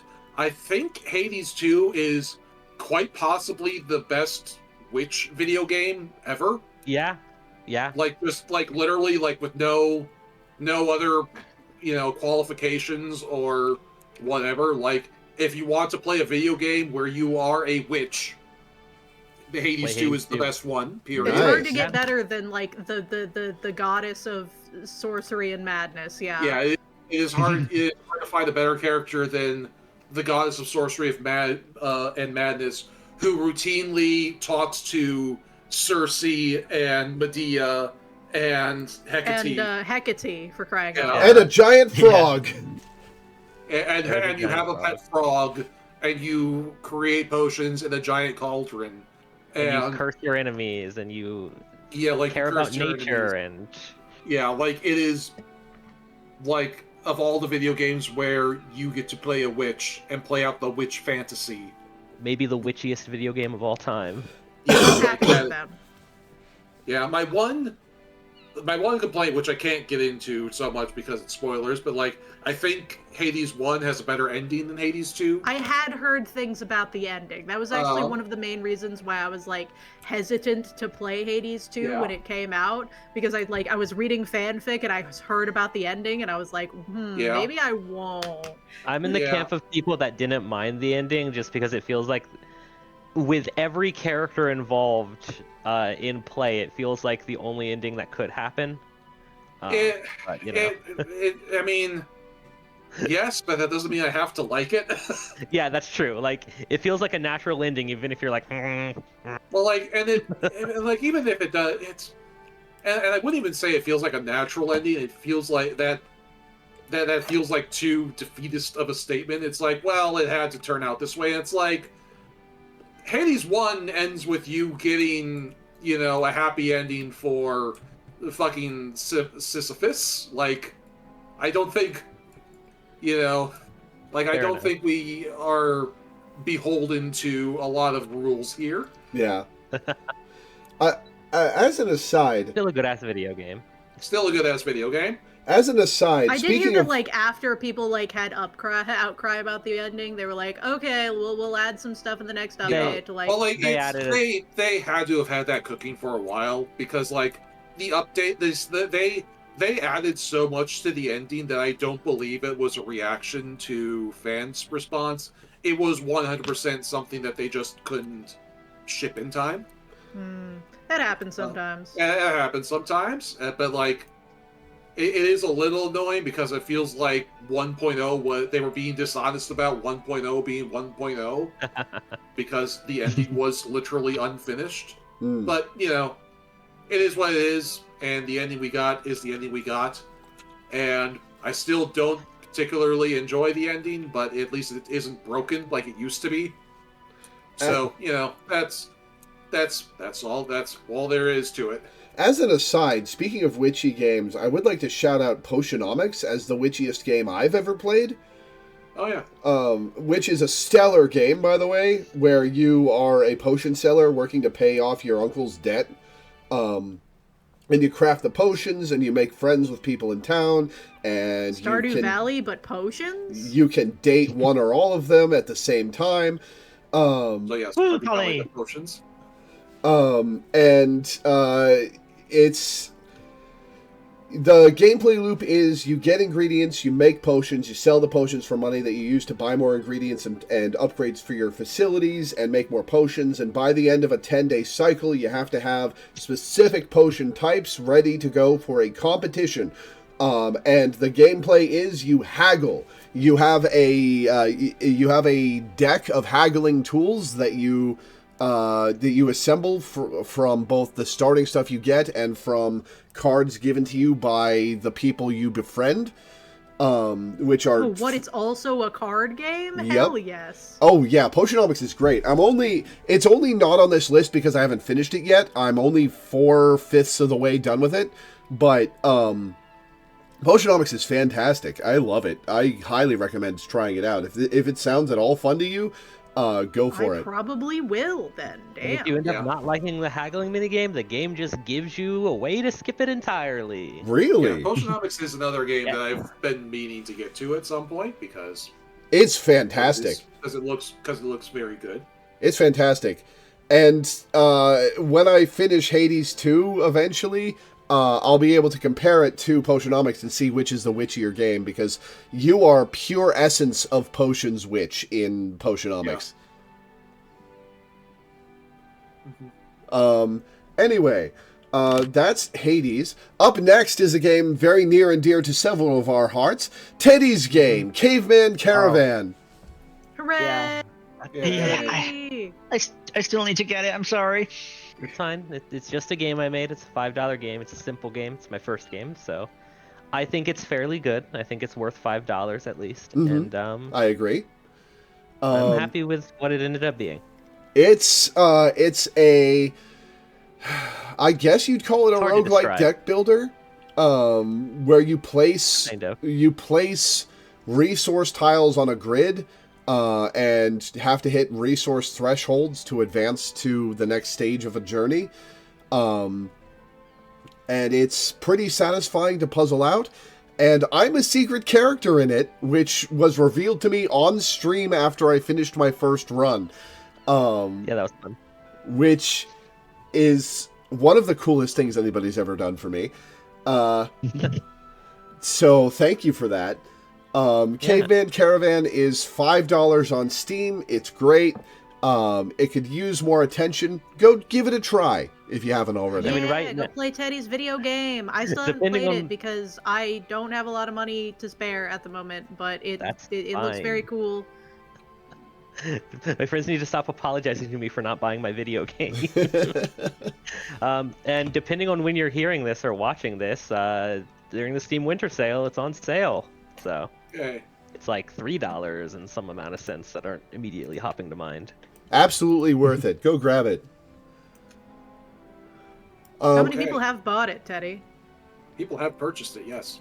Yeah, people have purchased it. No, I meant how many. I don't feel fully comfortable talking about the sales numbers of my game. That's fine. Oh, okay, that's fine. I'm just curious because, like, money. In okay did, amount. It's not like gangbusters or anything, but an I okay did spread amount. it around a lot of friends. I appreciate it. It's not changing my life, but I made a video game, which was kind of my childhood dream, and I'm gonna try to keep making them. Yeah. We're very proud of How is Maybe Digital we can work Defender together Org on coming something along? eventually. I don't know. It's coming along. I plan to release it by the end of January. Sweet. Nice. Progress is a little bit slower than I wanted it to be, but things are how they are. Wait, what are you working on? Another video game called Digital Yeah. Defender Orc. It I is don't a game. think I had heard about this.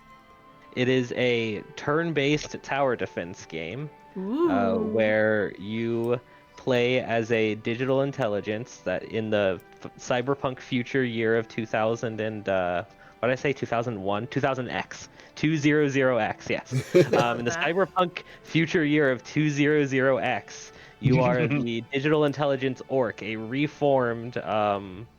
We're getting to the point now where you're going to have to Violence start doing 21XX because I think 20XX I think only people are leaves, already like, doing for that. 70 odd years. Oh, That's that's the joke, yeah. Minda. It's Already in the 2000X. past. Yeah, it's 2000X. It's already behind us. Kind of like how Oh, I Caveman missed Caravan that. was subtly in the future, Digital Defender Orc is in the ostensible past. I see. But yes, you play as a digital intelligence that's protecting monsters after over half of humans got turned into monsters in a sort of, mystic fantasy future event, and corporations started to slaughter them, so you're protecting them. Oh wow, that's cool. Yeah. I wasn't fully Okay. prepared to give an elevator pitch about it, but yeah, it's a cute little turn-based game. I was inspired by a game that we're probably going to talk about later to start making games, so Yeah. Yeah, And making I will games. be playing it on stream when it comes out. I appreciate Oh it. yes, I see the Yeah. game that you're talking about. Yes.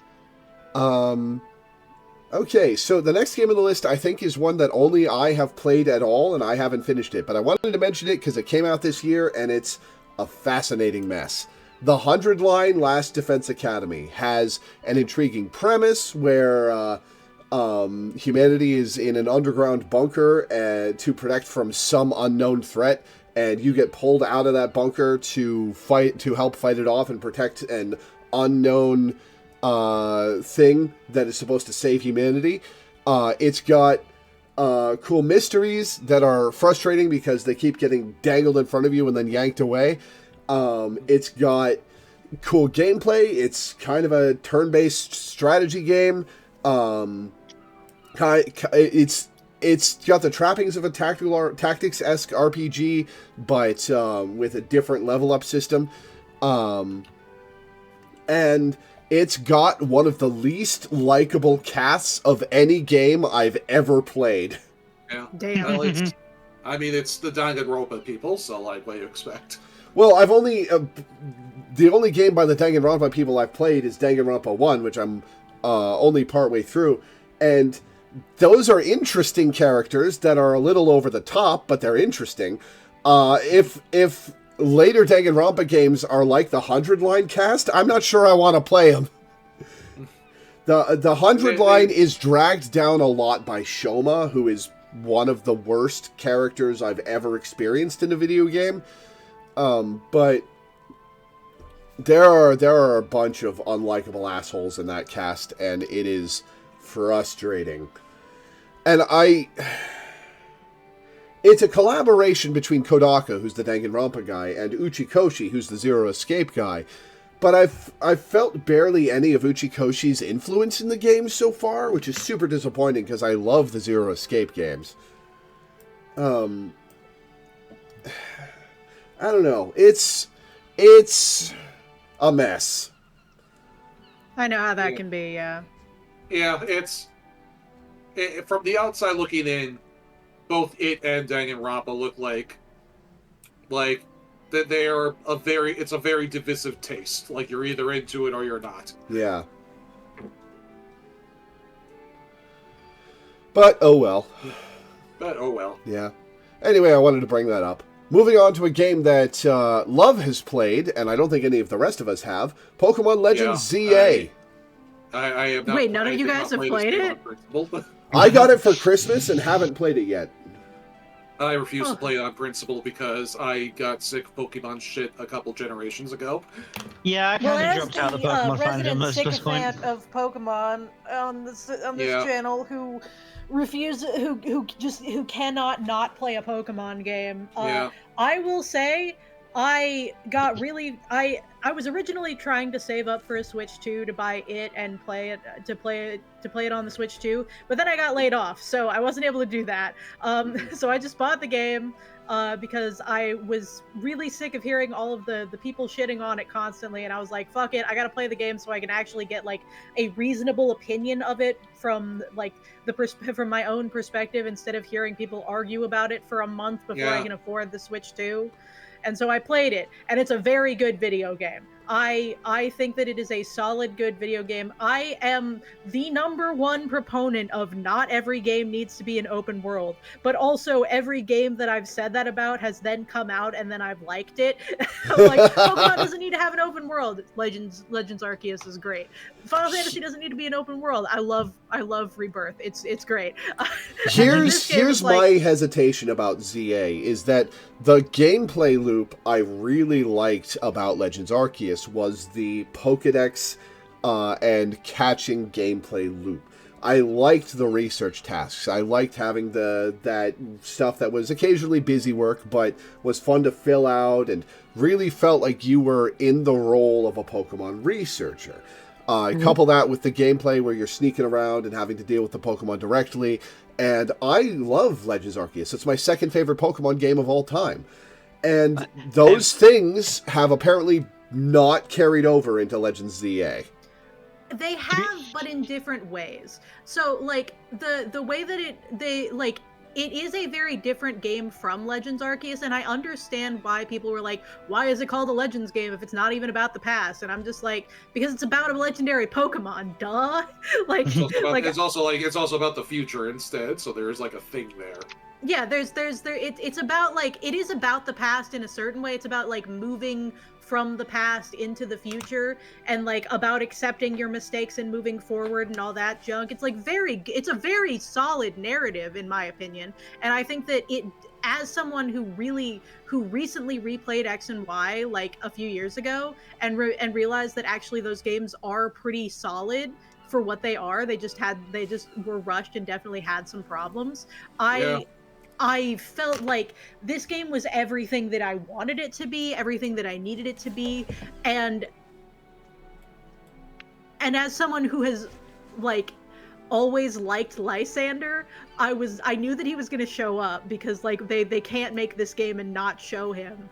But the role that he played genuinely took me by surprise, and his involvement was actually one of the best things that Pokemon has done in a story in a while. Like, I can't say that because the last game was Scarlet and Violet, and that story was great. And like it, in a similar way, I think that this game just don't spoil his role for me beyond the fact that he exists, which I did not actually know. Yeah, yeah. I don't know. I'm sick of Pokemon phoning it in. Yeah. Like, I'm sorry. But it's not phoned in. That's the thing. Like, I would like to show you any modern video game and put it next to ZA and beg to differ. like that's the thing though. I don't give a shit. Like, the graphical quality is not what I base my shit on, and like not like graphical quality, whatever. I said this already. I can tell that whoever the fuck made this game really enjoyed making this game. Like, most of the people who were involved clearly had a good time and cared about making a good product. And that is what I give a shit about. I don't care, like, you know, were there corporate demands having to be met at the same time? Yeah, sure, okay, fine. I don't care. I watch Precure. I watch My Little Pony. I don't care if they're trying to sell me something. I don't care if the corporate overlords made decisions. If the final product was clearly made with a large large amount of love and care, and I don't give a shit. And I do the think, thing and like, is, it's very this- clear that the people making ZA had a good time and enjoyed making it, and there's so much like genuine love and care for like the Pokemon formula, for like the fans. There's so many fucking weird NPCs. Like there's a bunch of side quests, and every single side quest you're like, which kind of weird ass NPC am I gonna see now? And it's like, Yeah. oh wow, okay, sure, we'll do that. And then it's like every single time I'm like, what kind of nonsense? And like, they wouldn't have done that if it was just a cheap like thing. They didn't have to do any of that. The side quests in Arceus were not really that interesting. Like, some of them had some dialogue that was fun, but most of them were just like, hey, can you do me this thing? And it's like, oh, cool, this Pokedex entry that you've already read. Let me have a silly reaction to Pokemon being in my life, etc. Whereas with this, it's like give me a Mega Evolution that isn't Charizard. Like, and also like all these new Mega Evolutions and all the possibilities for the new Mega Evolutions, and 3 of them are literally ones we already have. yeah. I just want them to give them more time to there develop are video like games. 30 of them.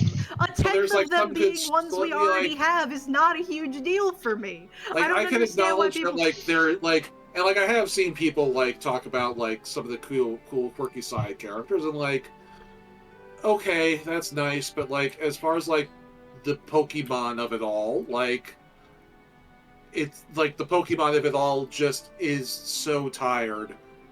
I just do not There's agree just for any nothing second new there, units of a second. and like, even when they do new stuff, it's not really new stuff because they're rehashing the same popular Pokemon for Mega Evolutions. And like, I've got to agree with Minda. I can't get excited about games anymore. This is the single most profitable franchise on the history of the planet.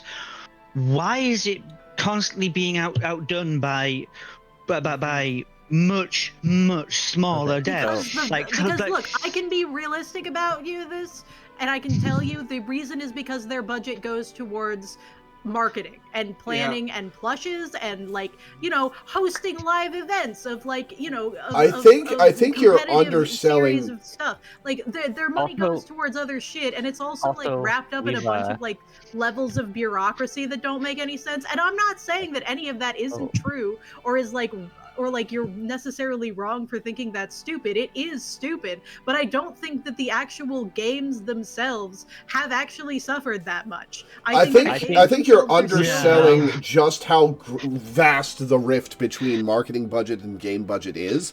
Legend ZA apparently had a budget of like $13 million. Yeah, that's not very high for a AAA game. That's very low. Ridiculously low. Yeah, that's like that's not high for a AA game. That though, that's what I'm trying to say. Like I don't think the game is cool either. Me neither. Like, I think it has some you like. You played it though. I know because nothing is grabbing me.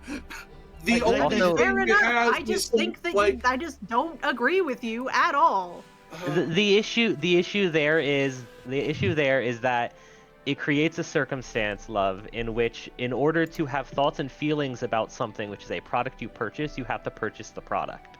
Yeah, that's fair. I understand that. Like, if it isn't grabbing you, that's fine. But I just don't think like you can really say like.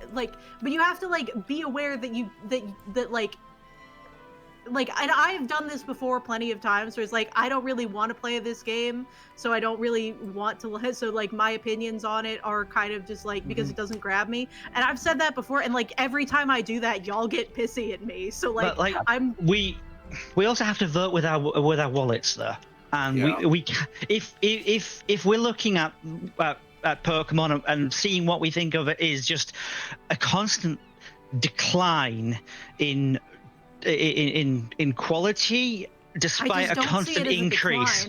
I see it as the same thing that they've been doing the entire time, and the problem is like the rest of the genre is advancing, and the medium is advancing, and Pokemon just isn't. And the budget is again not matching their income. and it's just like the games keep coming out in states that are just not They acceptable. could spend 5 times the as much on the NPCs are. game, and they would still not notice it. Make a profit. Yeah. Yeah. And that's the thing. If you love the game as it is, love, imagine if the game was given more development time and a higher budget. Yeah. Could you envision that? Imagine the people who you said made this game with love. Imagine the people who made this game with love getting resources to make it more. Yeah. The game could visually look identical to how it is, love. Don't forget about visuals entirely. No, it's not about like the visual. Like, I know. What exactly but what I'm do saying you is what we're want saying out of the Pokemon? Out of the game, content. More development time would go into I want them to pay their developers more money to work less quickly, and the game could be the same fucking size, and I wouldn't care. Yeah, I feel like they're exploiting Game Freak. Remember when there was a post game? I think there is one in ZA, from what I've heard. So what I want out of Pokemon is I want more new Pokemon is debatable because there are already 1,000 of the fuckers, but like more new Pokemon, more attack animations so that they're like awesome. If we're going to do more Mega Evolutions, pick new Pokemon. Don't just redo the same Pokemon because they're popular. They literally did. They did some, but then they also did some repeats. Literally like 40 new Mega Evolutions, and 3 of them. Maybe. We didn't need another Lucario, and this is from somebody who considers Lucario literally in his top 3 Pokemon. Well, and also like a lot of the new Mega Evolutions kind of suck. Like I don't agree with that. Some of them do, but I think most of them are pretty solid. I think most of them are terrible. Like they barely change at all. Well, I think that what were they thinking with Starmie? Yeah, I don't know what. Yeah, the Starmie one is. No, the Starmie one is peak whimsy. Y'all just don't. Also, it's a reference to tokusatsu stuff. It's very funny. It's like it's kind of a reference that like we're not getting, but it's very Japanese in a very specific way. It's like the Starman idea is something that like is like a Japanese pop culture thing. You see it in Digimon and in Earthbound, and it's like this very recognizable like silhouette type thing. And like because I know the reference, I find it to be very whimsical and silly. Okay. But I understand how it would seem very stupid if you didn't realize that it was a reference. I think you might be getting a little too like. You've very much gotten emotional and heated with every single negative point we've mentioned. I will say that I do also like Mega Starmie, and I don't think that it's like. Yeah. Egregiously bad or anything. It's fine. Scraggy is one of the other ones that's really like the Mega Evolution barely changes. And I think that one's kind of cool. I think like the idea, like again, I am Pokemon's like strongest defender. I understand that I am getting emotional about this when I don't need to, but like you guys have to understand the environment in which I live, where like. I am the only person who has said good things about this game. I am outnumbered 4-1. So, like, please imagine that, like you guys are saying a bunch of shit that I disagree with. You've also interrupted every single sentence we've said about it. Yeah, I've said good things about it also, love. Okay, that's fair. Yeah, I'm sorry. I am getting heated. I apologize. Why don't we've kind of said all there is to say about ZA without let's get on to the stuff. next thing. I didn't even get to say any of the actual stuff I liked about it. Like I said, the story was good. I didn't get to talk about any of the megas that I liked. Like, I love Mega Scolipede. Mega Scolipede's great. Mega Phalanx is funny and neat. I love Mega Chandelure. There's so much good stuff in this game. I love it so much. Play the game. It's good. I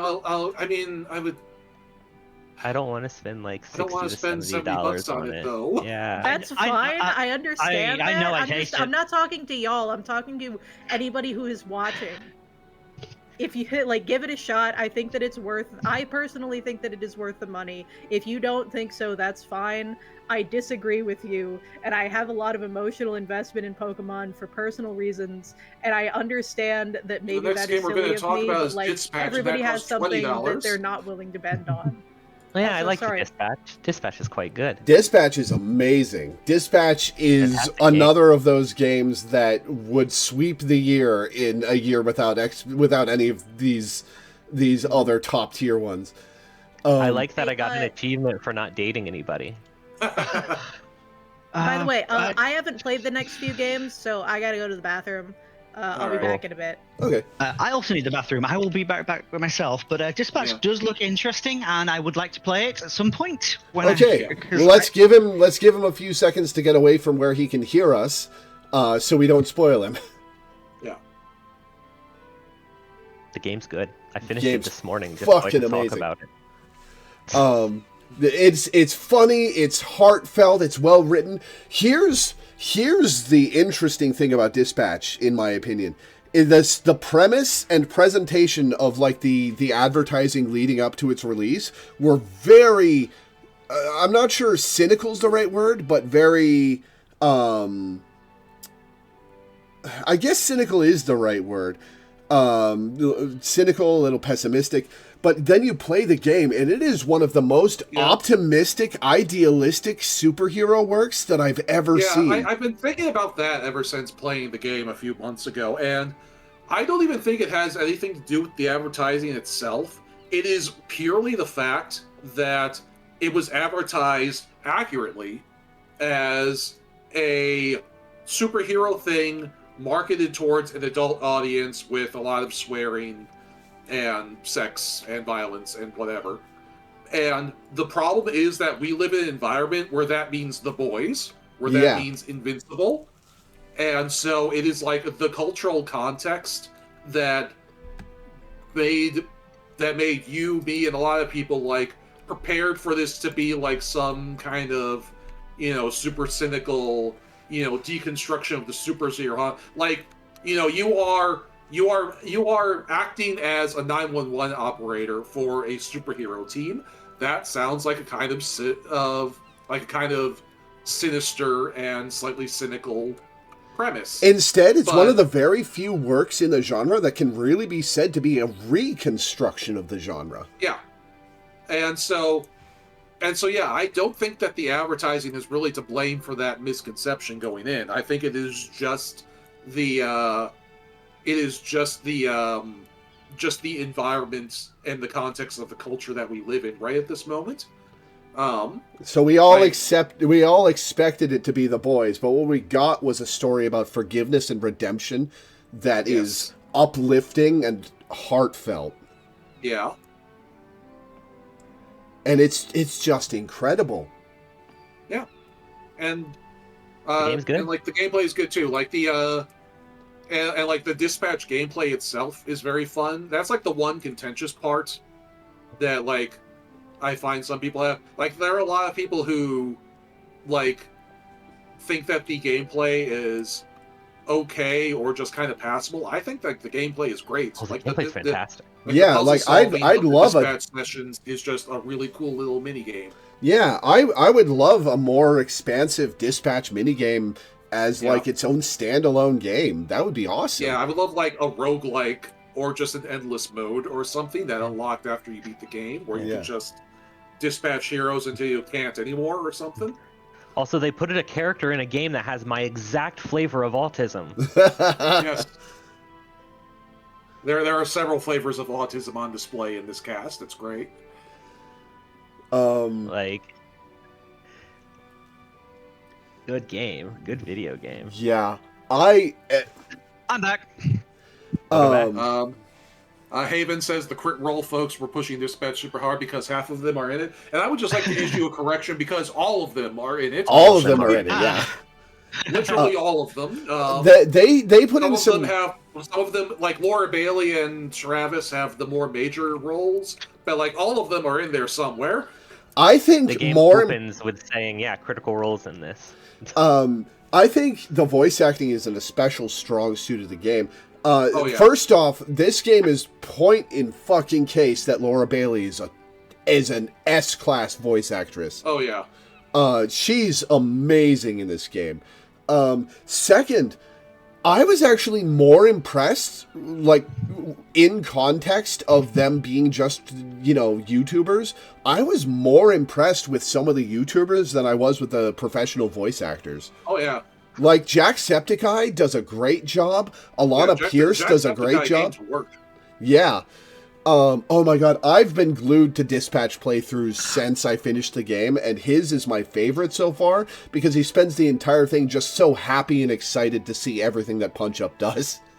Oh yeah, it reminds me of, if you remember Detroit Become Human, which is, like, a divisive game. There are things to love and things to hate about it, but, like, one of the voice actors for that game did a Let's Play of that. And it is one of the most delightful things on the internet because he is just so excited to play himself in the video game. I'd also like to say, Moist Critical doesn't strike me as having a lot of vocal range, at all. But if you put him in the correct lane, as they did in Dispatch, he's perfect. Like, they used him exactly correctly, and Sonar is a great character to interact with as a result. Yeah, get him to play Dirk if the Homestuck. His Dave Strider deadpan is, I would say he's more Dave than Dirk, but his Dave Strider deadpan was a perfect fit. He's more Dave than Dirk, but he has a more adult voice, so we kind of have to be Dirk. Yeah, fair. Yeah, we're not going to talk much about Homestuck. I've seen there are a lot of clips that people have made of Moist Critical as Dave, and they always pitch his voice up, with, a little voice modifier. By the way, we're not gonna get into deep Homestuck discussion or anything, but that is what turned me off of the Homestuck cartoon trailer. Was if your Dave Strider doesn't have the tone and cadence of Moist Critical, you're writing him wrong. Yeah, I agree. I did not watch. Maybe he works better in the context of the show. I don't know. I didn't watch it. Yeah. If you're going to get my favorite character wrong like that, I'm not going to watch your show. Yeah. But anyway, less Homestuck, more Dispatch. More Dispatch. I can't wait for Season 2. You know how good Dispatch is?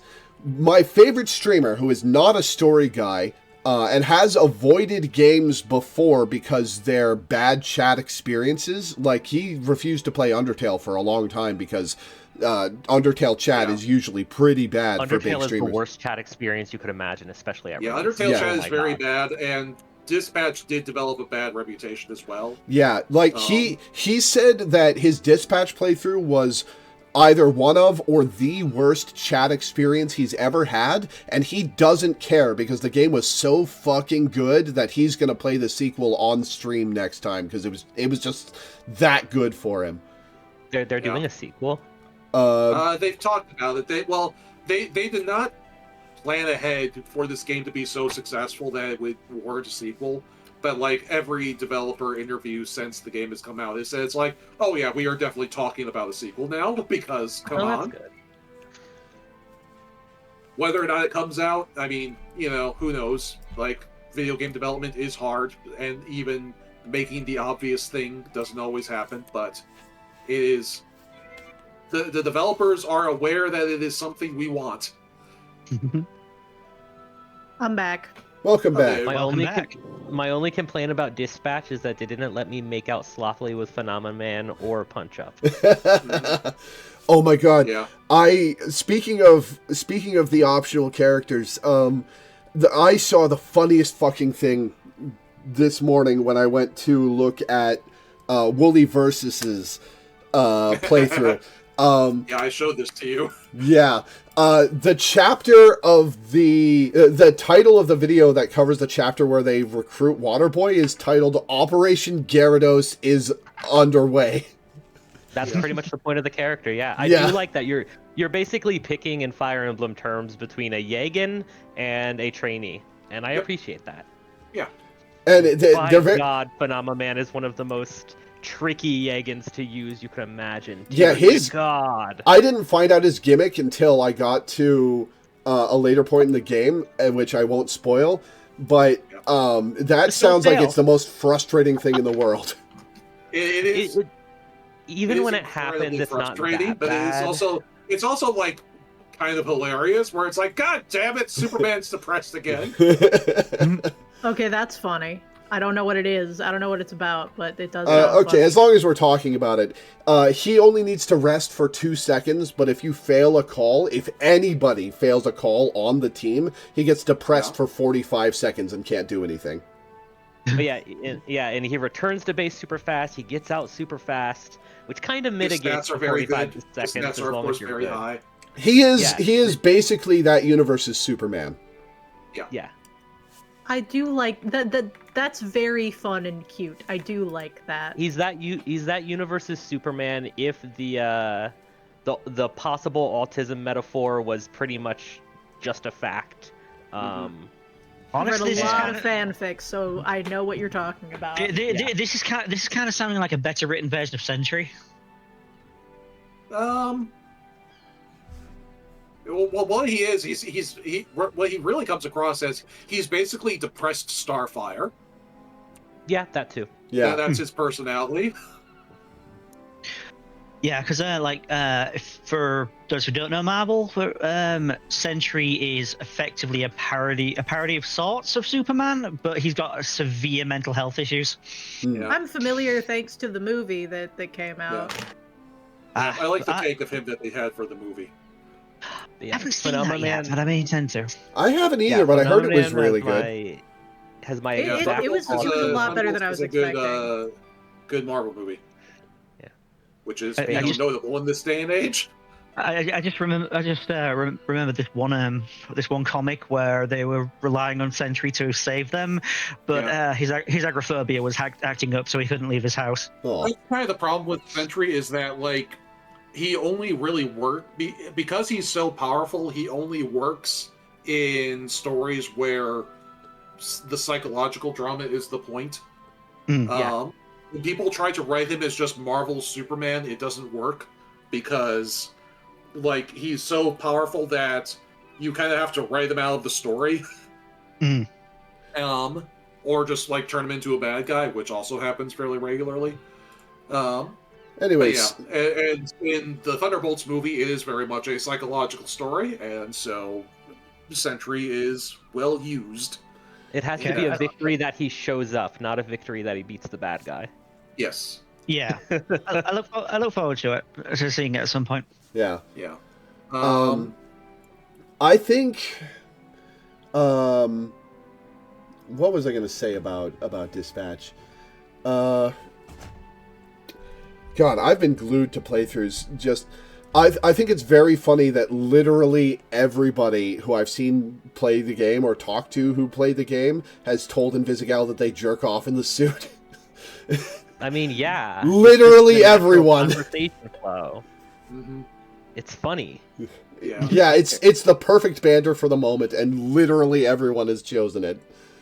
There are a lot of conversation points and decision points that people have done different things on in the playthroughs I've watched and the people I've talked to, but nobody has chosen any other dialogue choice besides I jerk off in the suit.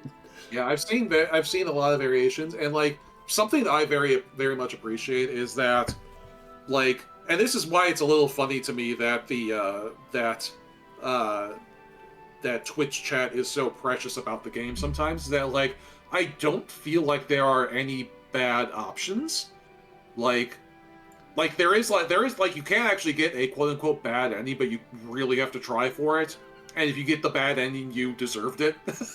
And just in general, the biggest choice, of course, is who you're going to romance, between the two romanceable characters. But they're both great options. They're both interesting stories, and they're both good partners for Robert.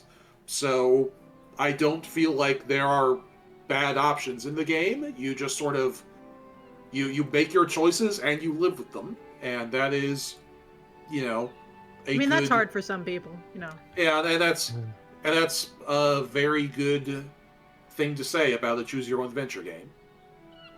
I think this is the best Telltale game ever made, and I think the fact that it's so heavily about the choices you make narratively, like the choices you make being more important, the choices you make being more important than some inherent nature you were born with is such a strong theme of the work that it being a choose your own adventure game really dovetails in a way that no other Telltale game The fact really that it did. took Telltale games this long to have the resonance between the main nature of their kind of work and the story and themes Also, like is it being a Telltale game wow. with like, also it being a Telltale game with like a notable gameplay component is also a new, instead of it just being a new discovery in the genre. Yeah.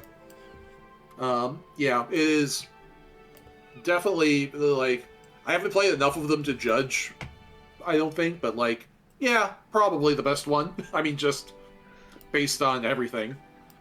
I enjoyed the Borderlands one for the most part. Yeah. Yeah, Tales from the Borderlands is definitely second place for me. Yeah. Because that they really got the characters and the world when they made that game, and it's just fantastic. Yeah. But Dispatch is Tales from the Borderlands not being better than Dispatch is, again, not a low bar to fail. Dispatch is just so wildly amazing that it blows Tales from the Borderlands out of the water. Dispatch made me give a shit about superhero stories. Oh yeah. Because normally I don't. You try to get me to watch like Iron Man or some shit, I don't care. I'm sorry. I can't. I've tried. But you know, I can't relate to that.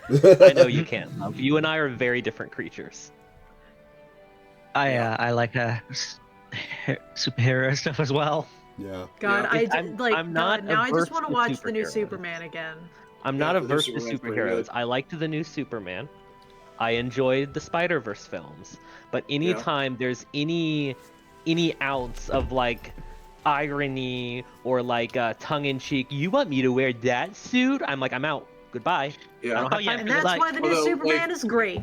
Exactly. Yeah, give me it. Like, stop giving me the irony. Give me actual, genuine enjoyment of the concept.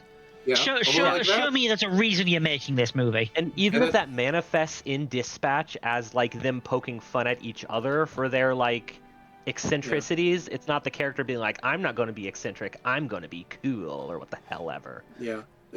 All that does remind me, like, one thing, like I did say earlier that I don't think the advertising was misleading. I think we just live in a context where we have become more cynical about superheroes. One thing that did surprise me, and I do think that this is a little bit on the advertising, is I did not expect Roberts to be such a great character. Oh my god, he's so great, and Aaron Paul does such a good job voicing him. Yeah, well, because like in the advertising, all of the advertising constantly shows other characters shitting on him.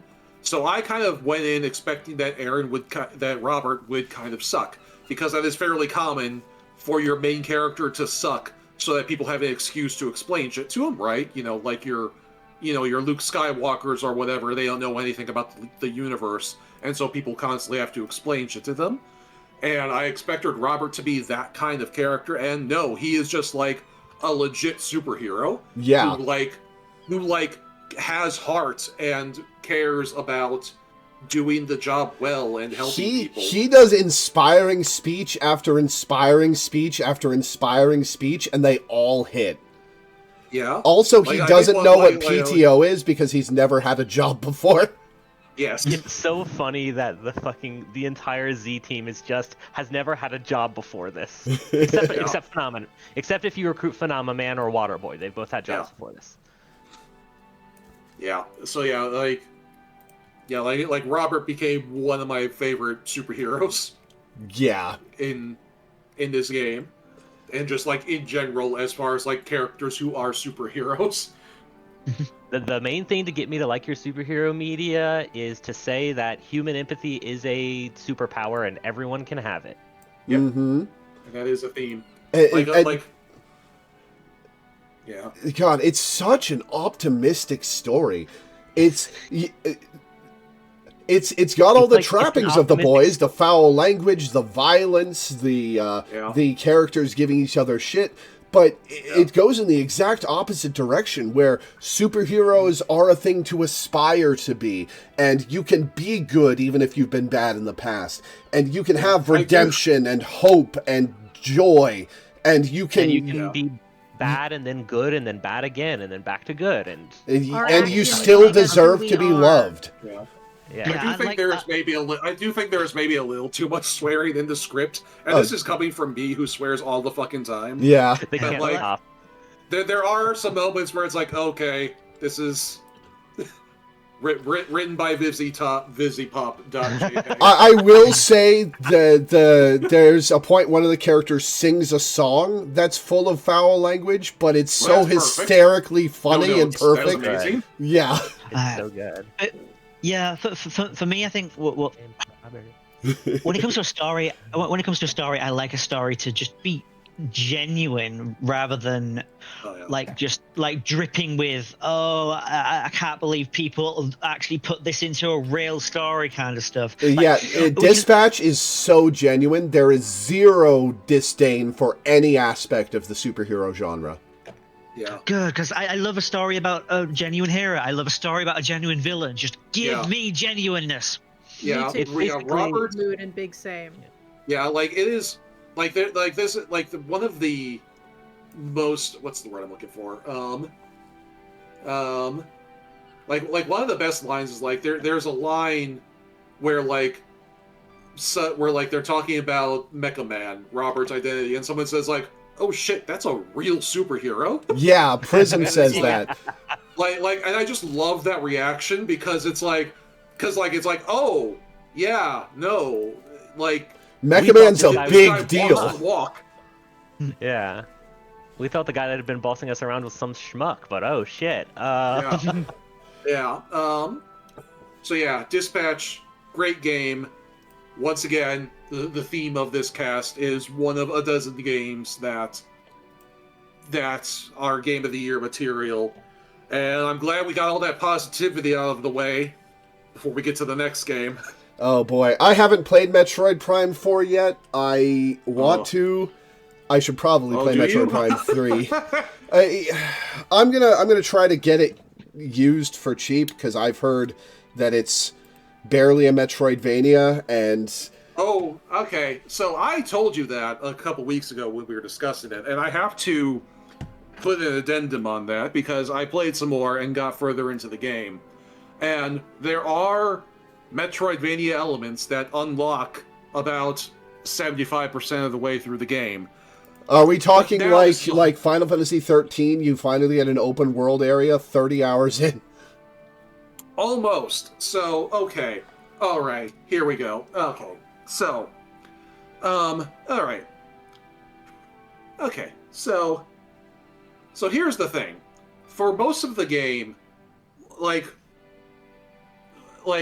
I told this to Lore a couple weeks ago on stream, which is that after playing the game for 7 or 8 hours, I was of the opinion, and still am, more or less, I am of the opinion that Metroid Prime 4 probably does not count as a Metroidvania, because it does not have just the structure of a Metroidvania. There is not enough backtracking, there is no unlocking secret routes across areas, there is no, there is, not a whole lot of finding secrets in the area. Like, the dungeons are very linear. You pretty much just, go through, one room to the next room to the next room to the boss. And you get an upgrade from the boss, and that lets you unlock a new area. And the process repeats itself until the thing. Which brings us to, after the fourth zone. After the fourth zone, you beat the boss, and you get spat back out into the open world, and you're wondering where to go. And it is at this point, when your friend and mine, Miles the nerdy engineer, comes on and says, Hey, Samus, you should use your new abilities to go back to the Vault Forge and look for anything there. And this pisses, and the problem, and there are 3 problems with this. One, shut the fuck up, don't tell me where to go. First problem. Second problem, why does Miles know this? Why are you, of all characters, the character tutorializing me on how to explore in a Metroidvania when you're talking to Samus fucking Aran? And third, and most egregiously, that little tip telling you to go to the Vault Forge is probably necessary, because there is no earthly reason to go back to the Vault Forge unless you are told to go there. Because, and this comes back to the game not really being a Metroidvania, because in a real Metroidvania, you really would just kind of be going back and forth through all zones all the time, looking for secrets or finding shortcuts from one room to the next, whatever.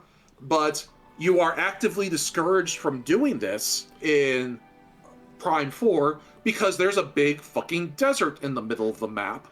And so every time you want to go back and explore an old zone with your new upgrades and look for secrets, it's like a 5-minute drive. It's a 5-minute drive through an empty, silent desert.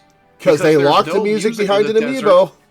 Yeah, because there's no music in the desert unless you get an amiibo, which gives you the option to turn music on in the fucking desert. Wow. So this basically has the biggest complaint I have with open worlds. A lot of them are just tacked on and effectively act as a 30-minute loading screen when a menu would have been better. Yeah, here's the other thing. Like if you've played like Metroid Fusion.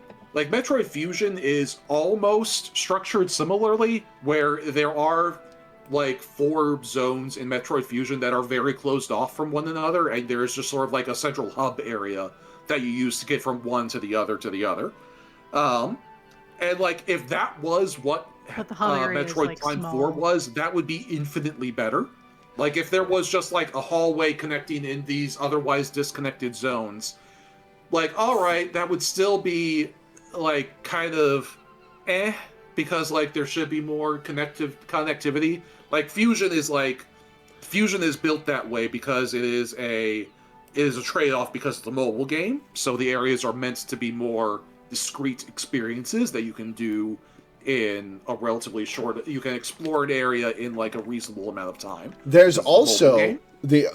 Fusion has some strengths related to that. First off, for the whole game, it's setting up atmosphere and mood and music and all that, and they're top notch. They really immerse you in it.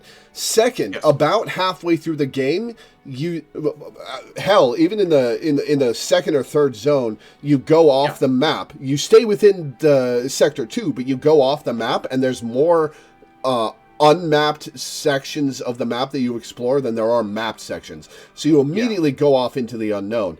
Third, about halfway through the game, you go off the rails completely. You break out of the elevator shaft and go exploring the innards of the space station because shit's gone sideways and you need to escape. The game kind of keeps that momentum going on from there up to the point where you unlock the screw attack, which lets you go from sector to sector in a straight fashion without going back to the hub. And so Fusion as a whole is actually a pretty fantastic Metroidvania experience. Yeah. Especially since it does have a lot of backtracking with upgrades to find stuff hidden throughout the earlier levels.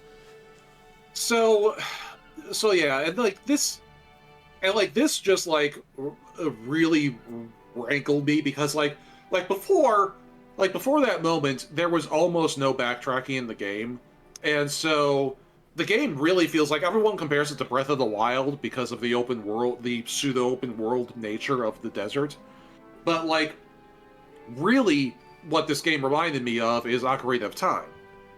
Because Ocarina of Time also is also just like a very linear progression of going from dungeon to dungeon with a big ass open field in the middle of it that has nothing in it, because that was a game made in 1997, and just being able to create Hyrule Field that was a large zone that could load into the N64 was like a technical marvel at the time. Yeah, and that was like kind of the excitement. It's like, wow, I can just keep running in one direction for so long. This is amazing. And but that's not good enough in 2025. My guy. Zelda and Metroidvania are fundamentally extremely similar genres. They are very similar, yes. Here's the thing about Metroid Prime 4's development that we've gathered from post-release interviews is that the Bandai Namco build, the first attempt at the game, Retro was not allowed to discard that and do their own thing. They were forced to use what had already been built, so the fact that the game is so thoroughly flawed in these specific ways, when this company knows how to make a Metroidvania, kind of makes me think it's Bandai Namco holdovers. I don't know. It's hard to tell. The other thing, too, is, I've been reading that, too, and I've been playing the game, trying to, unpack it, and it is very hard to tell what elements of the game came from the old build and what came from the new game, because another consistent feature of playing Prime 4 is that nothing really meshes together very well. You have these disconnected zones, you have the desert connecting them, you have these NPCs that chatter at you constantly, and the plot is kind of going in 3 different directions, and none of them are really connected to one another at all. The 3 plot lines in Prime are you are exploring this world, trying to discover the history of this ancient alien civilization. You are stranded and trying to gather these survivors so that you can get back home. And you are also fighting Silex, who's this mere dark reflection of Samus, because that's the only kind of villain you can have in Metroid Prime, is dark reflections of Samus, apparently. And dragons. It's either space dragons or dark reflections of Samus. Those are the only 2 archetypes. To be fair, we knew we'd be dealing with Silex anyway, ever since Hunters and Cyrex has been set up as a villain for a couple of games now. He also pops up in Federation Force? That's it, Federation Force. He pops in for a cameo there to say, I'm still here. Still gonna be the villain of the next game.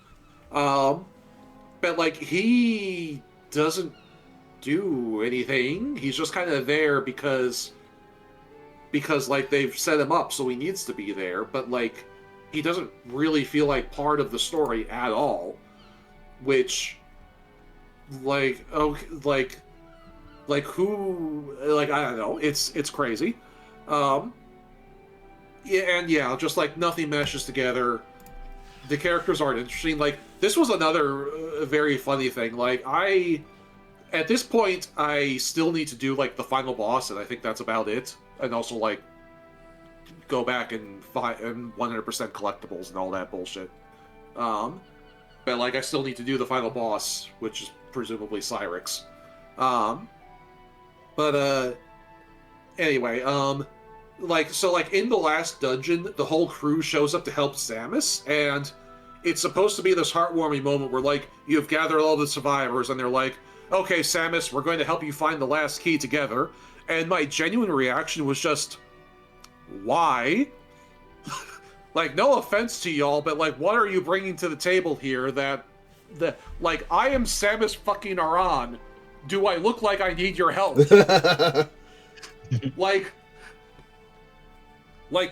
Every interaction with these characters up until that moment has been saving their asses from whatever bullshit they fell into when they got stranded on this alien planet. And now they are ostensibly here to help. And it's okay. And sure enough, they don't really do anything. This is the other thing, too, is that, throughout the dungeon, there are these moments that are trying to be emotional, where a swarm of enemies come at you, and a couple of them will stay behind to cover you while you go deeper into the dungeon. They're I'm Samus, I can handle it. Yeah, and so, Samus can handle it under her own already. These enemies are not terribly threatening, which is maybe a gameplay difficulty problem. The enemies in this game just aren't that tough. Or at least, the fodder enemies aren't theirs. There are a couple bosses that are decently challenging, but, swarms of enemies. Yeah, no, Samus has got this. You really don't need to stay back to help me escape. The other problem, the enemies in this particular area burrow underground, so they don't even stop them. They just eventually dig underground and keep coming after Samus in the next room. So this whole heroic sacrifice thing was stupid and pointless. Yeah. What are we doing here? Yeah, it is a mess of a game. Trying to unpack what the vision was supposed to be is an exercise that's probably more interesting than some parts of the game itself. The thing I will say is relieving about Prime 4 is that it's been soft confirmed by the devs that if Prime 4 sells like at all, Prime 5 gets made. Yeah. Like they're not shelving Metroid after this. Yeah. And I do have more hope for a game that has a consistent vision from start to finish. Like, one thing that is worth saying, like, one compliment, albeit a backhanded compliment, is that some parts of the game are very good, but some parts of the game are also, like, so bafflingly bad that it's shocking that they would have even made it in. Like, the desert is obviously the biggest example of that. Like, the desert is, like, of a negative value add. Like, if they removed the desert and literally, like, I was comparing it to Fusion a minute ago. Like, if they just removed the desert entirely and replaced it with a hallway, like, a loading screen from one zone to the next, that would make the game jump from like a 4 out of 10 to a 7 out of 10. Prime 2 has a hub hallway. You don't have to use it because there are lots of different ways between the zones. Oh, yeah, but Prime 2 has a hub hallway. I literally forgot about that. You're right. But yeah, so like if like the desert is a terrible decision, like the NPC characters that don't do anything are a terrible decision. Samus not talking to the NPCs is also a terrible decision. Like, I get that Other M has made everybody too scared to give Samus a character, and that's a reasonable fear. Yeah, I'm sure whatever your problems with Prime 4, Other M makes it look like high fucking Shakespeare. Yeah, like Prime 4 is it's bad, but it is not Other M bad. I still get people like randomly being like randomly just complimenting me on that fix idea I came up with for Other M. Mm-hmm. So that's fun. Yeah. I'll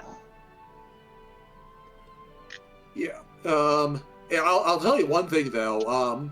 One thing that does benefit from Samus not talking is that it actually does make Miles' character much funnier. Because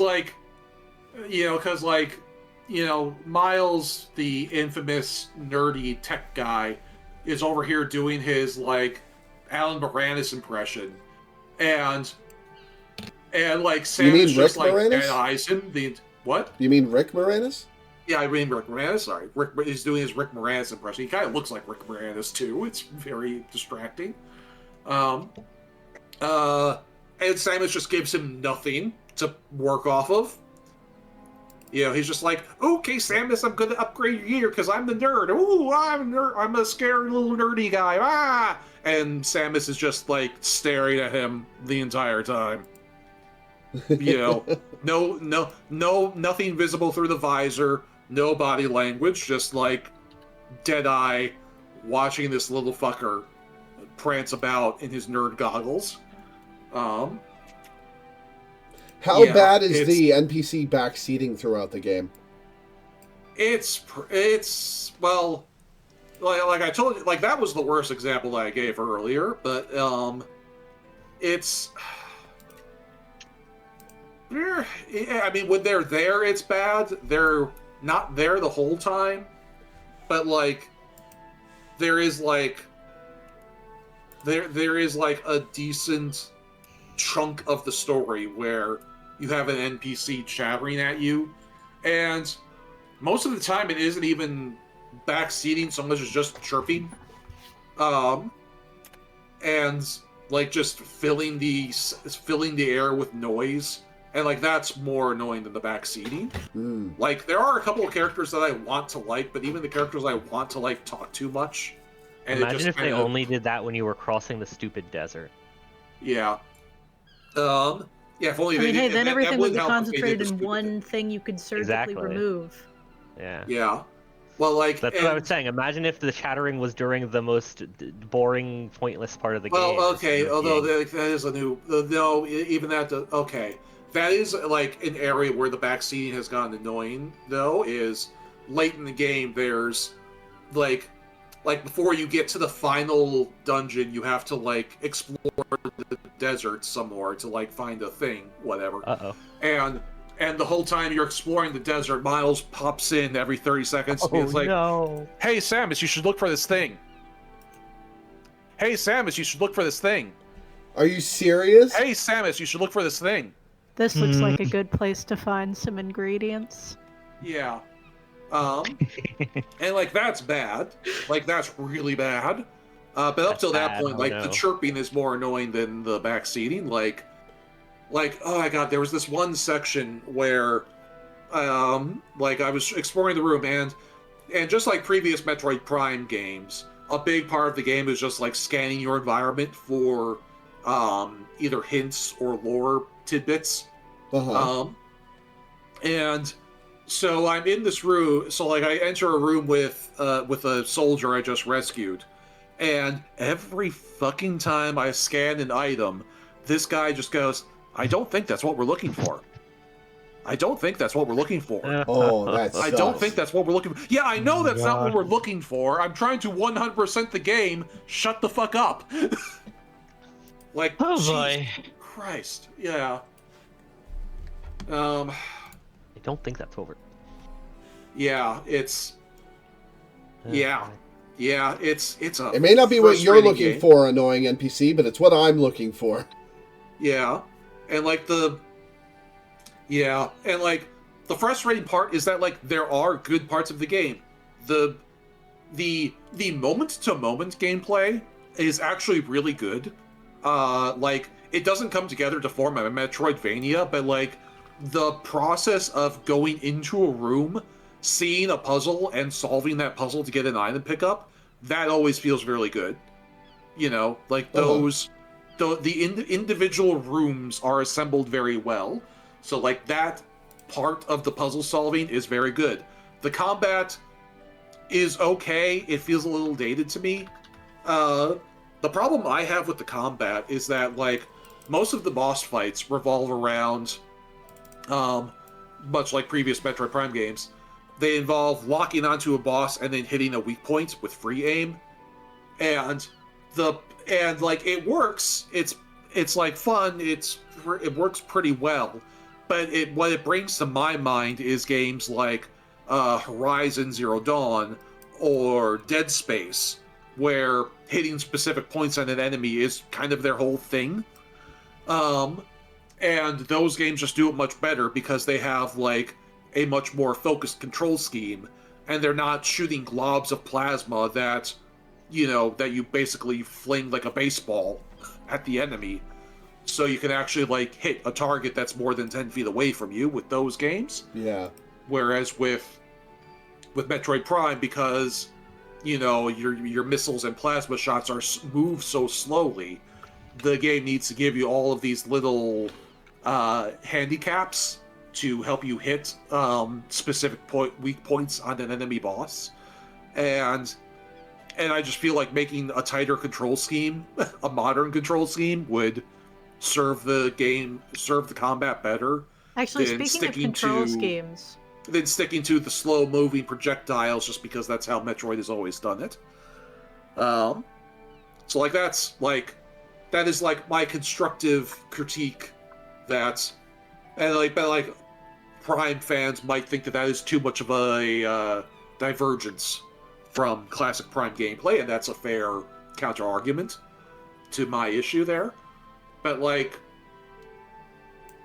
yeah, and then so yeah, like the good parts of the game are very good, but it is held back by some bafflingly bad decisions and just a lot of stuff that does not mesh together. Yeah. What were you saying, Love?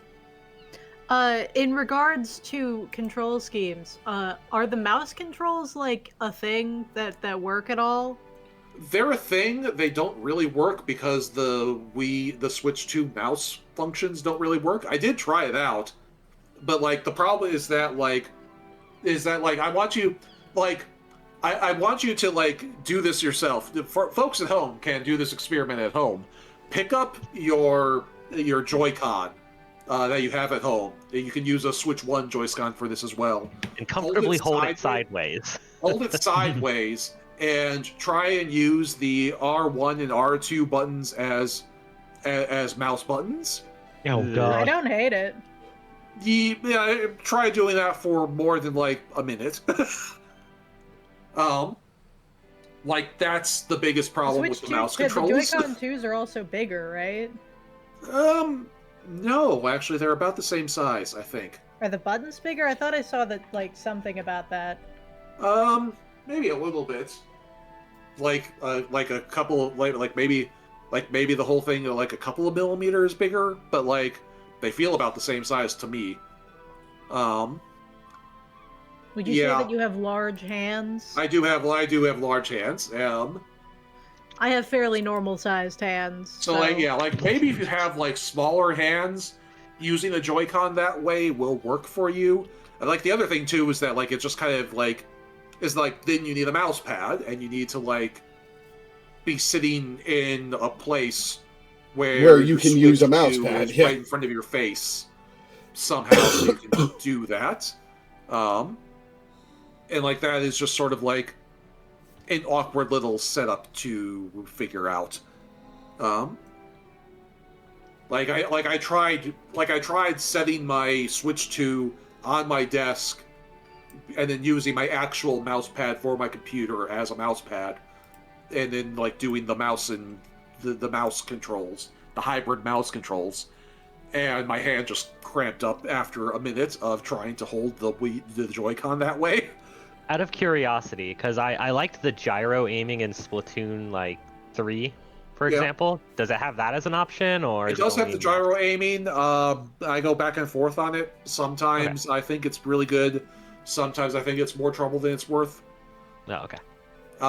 It works. You can definitely play it that way. Splatoon's also more of a loosey-goosey game when it comes to aiming. Splatoon is also more of a loosey-goosey game when it comes to aiming. Yeah. I love Splatoon. It's been ages since I played Splatoon. I didn't get the Splatoon 3 DLC when it came out, and I felt bad about it. What else is there to say about Prime 4? It is...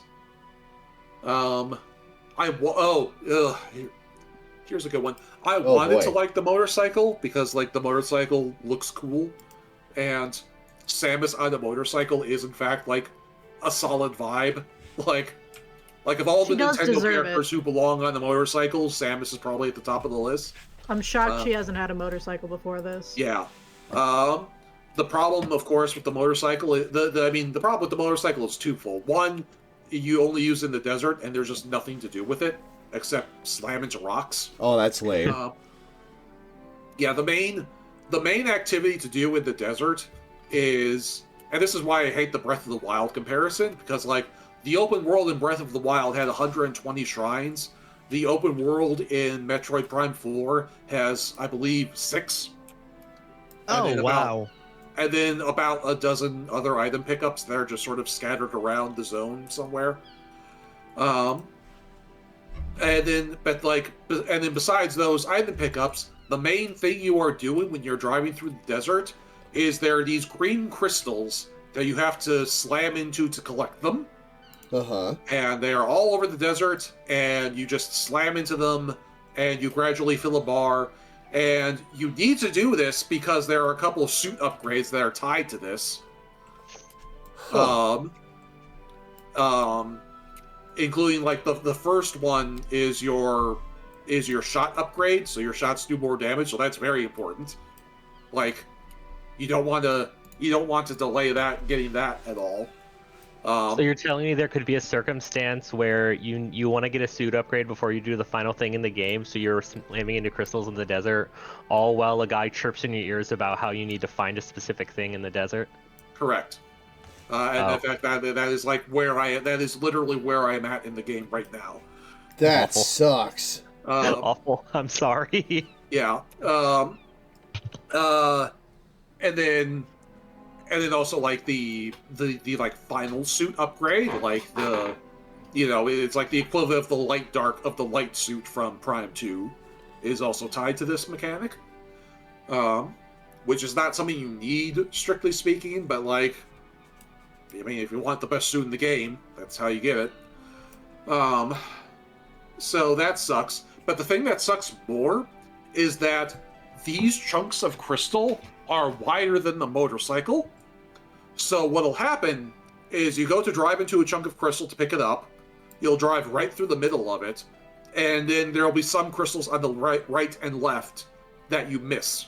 It doesn't break the whole That's thing? the worst thing I've ever heard in my life. Oh, that's nightmarish. Yes. Now, there is a solution to this, which is that... Is there like a spin attack or something? Yeah, I was going to say, doesn't she have an advertised spin attack? Does that work? It's not a spin attack. It's not quite as close. It's not a spin attack. What it is, it's an Akira slide.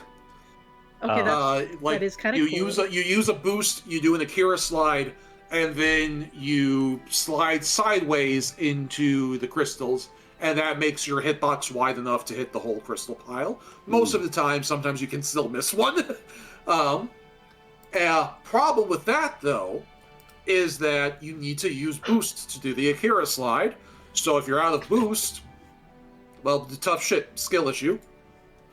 You gotta go back to driving circles around the crystal a couple of times to hit it, to get all of the crystals in a bunch. That sucks. I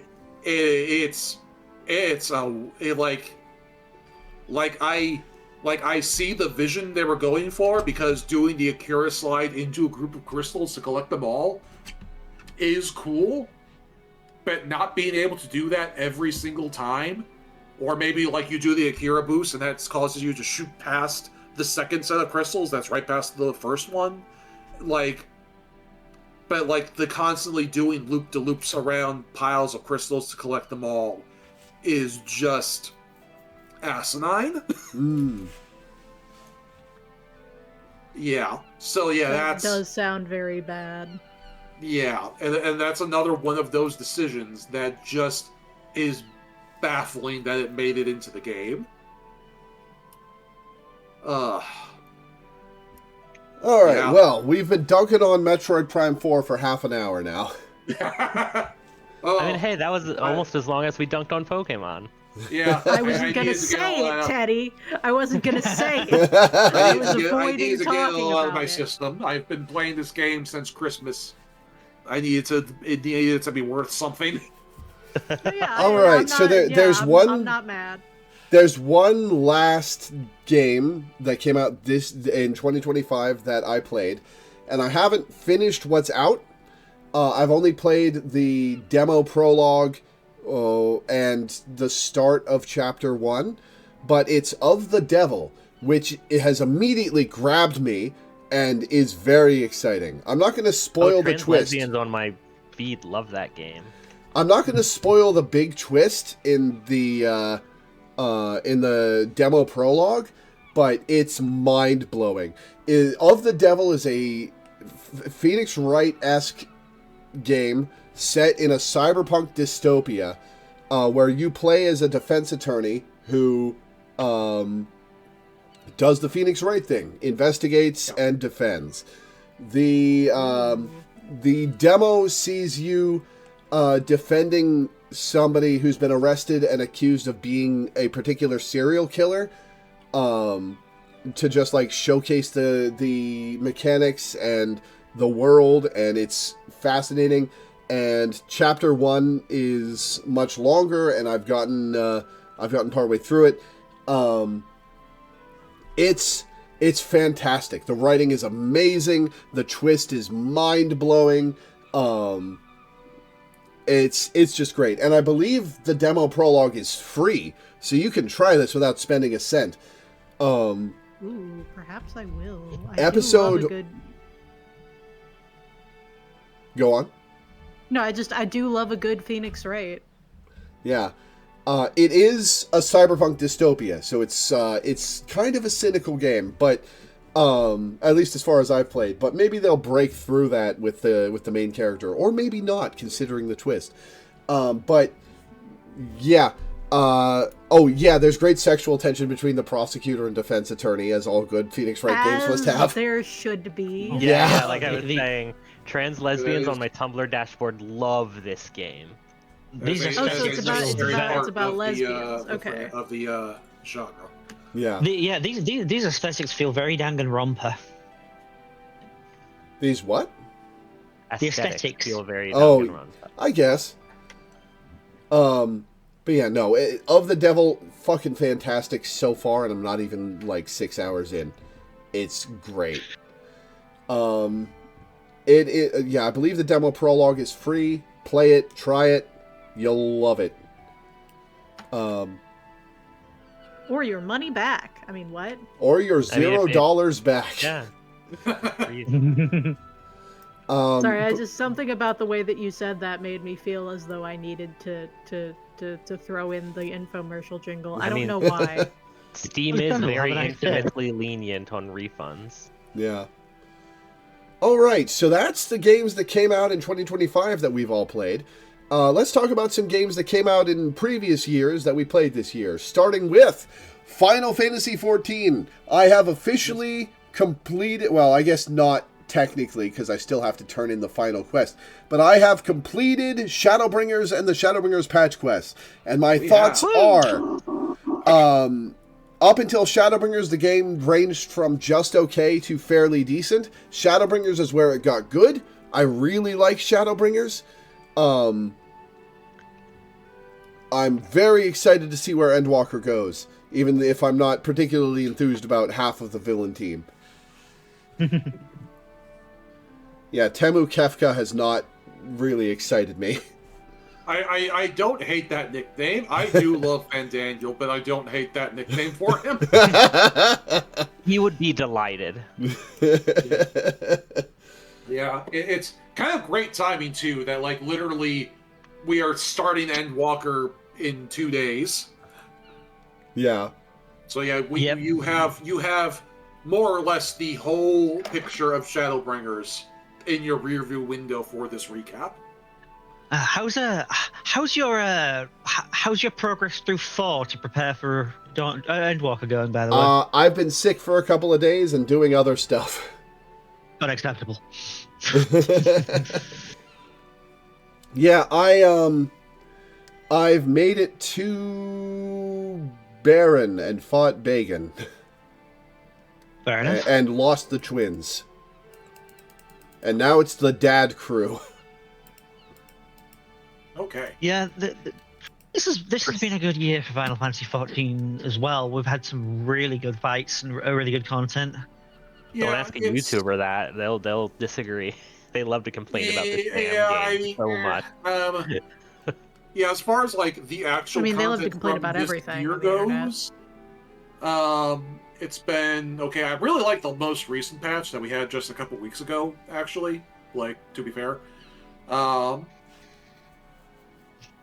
but like it's like my biggest issue with Final Fantasy right now is like in Dawn Trail they decided to slow down the patch cycle, which sounds like a reasonable idea. You don't want to overwork your crew. They slowed it down for Endwalker. This is just the same speed right now.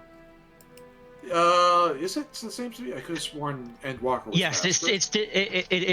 Endwalker was also a 4-month patch cycle. Okay. Yeah, the 4-month patch cycle is too slow.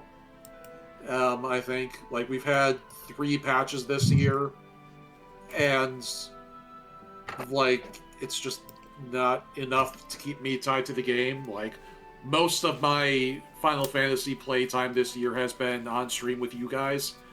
And yeah. Yeah, well, that just...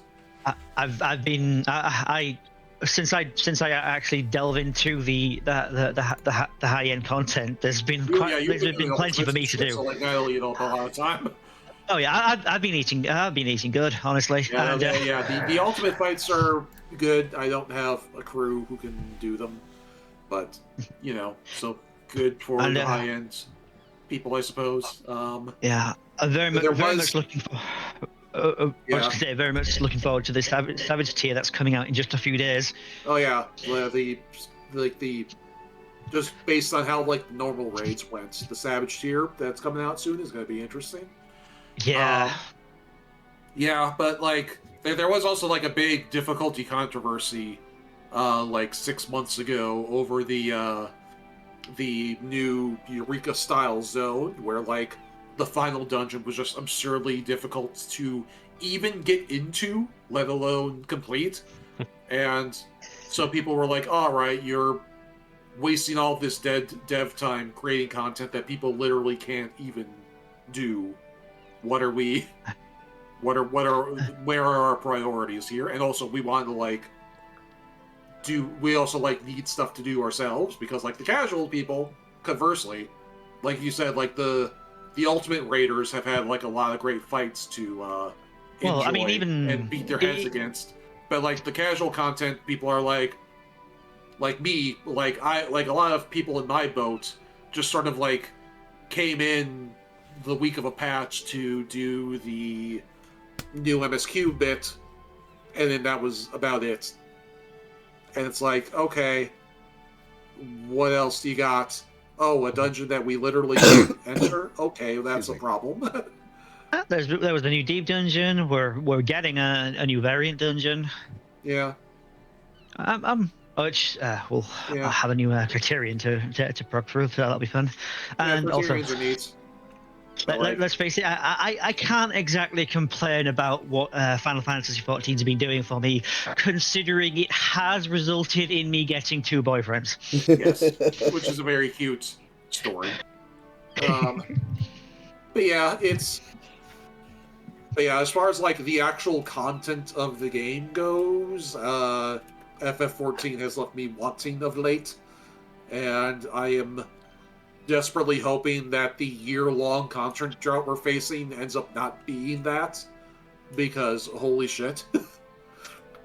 We're planning on we're planning on getting the other 3 ultimates and the new ultimate done in the content drought. So we've got plenty planned. Yeah, we've got to at least get to Sect Legend status, right? Before we got the 7th one added. Yeah, I don't know. So yeah, we'll see. It's FF14 is, I think, like on the macro level, FF14 is kind of in a precarious spot right now, because like the current strength content just generally is not doing it for people. How long has it been going on for now? Since A Realm Reborn, like 13 years. 12, 13 years. Yeah, that's a pretty long amount of time. Pretty long amount of time. It's hard to, and this is not to take away from the accomplishment that is the history of FF14, but like, things do need to, there is like a course correction that needs to happen, and fairly soon. So we'll see how that goes. Well, here's hoping the course gets corrected. Yeah, it'll be... One thing I will say, though, is that binging all of the post-Dawn Trail content will probably be a lot more fun than waiting for it over the course of the entire year, as the rest of us had to do.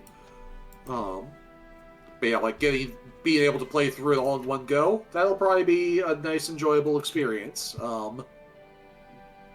Waiting 4 months in between everything for about 2 hours worth of story progression, yeah, that's less fun. You could just be playing Genshin Impact instead. I mean, what? I have been playing ZZZ, which does get new story content every month or so. That was the joke. I play Genshin and Honkai Star Rail, and I'm actually like I'm like super behind on story stuff for both of them. Genshin has more than Star Rail, but I got behind, so I'm only like at the start of the most recent like arc of Star Rail because there's just so much fun shit to do that I get tired that like I do the daily. You guys still aren't going to get me to play a gacha game, no matter how hard you try. That was my struggle with ZZZ when I got into it. Was like ZZZ is a much newer game than either of those two, so there's not that much in there. It's not that much of a mountain to climb to catch up with ZZZ, but there is still a lot of stuff. It still took me a considerable amount of time to get caught up, which I am now caught up with ZZZ. Is fun. I played it when it first came out, but I cannot balance 3 gotchas. So that's fair. Like even the idea of me jumping into a second one is too much, and I'm not going to do it. But like, I tend to like go in and out with my gotchas, and I'd be like, Well, once again, like the most recent patch of ZZZ is great because the 2 new characters are Zhao Guan, who is like the designated OP character. Gacha games put those out every once in a while where they're just like, okay, this one is broken. I got one of those for the. Yeah. So there's one of those, but the character that's much more fun to me is Zhao, who's like a little tiny bunny girl with a huge sword, and I want nothing more than a mod for Final Fantasy XIV that turns my Lalafell Dark Knight into Zhao, because she is just this tiny bunny rabbit with a sword that's twice as big as she is, and she just flings like herself around the battlefield. Character.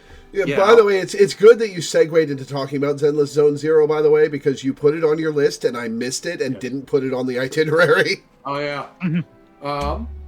Gotcha blindness. And so like Zhao is a great silly little character. Also, she's free right now, so if you just log into ZZZ for the next like 30 days or so, you get Zhao for free, and she is just a Looney Tunes character.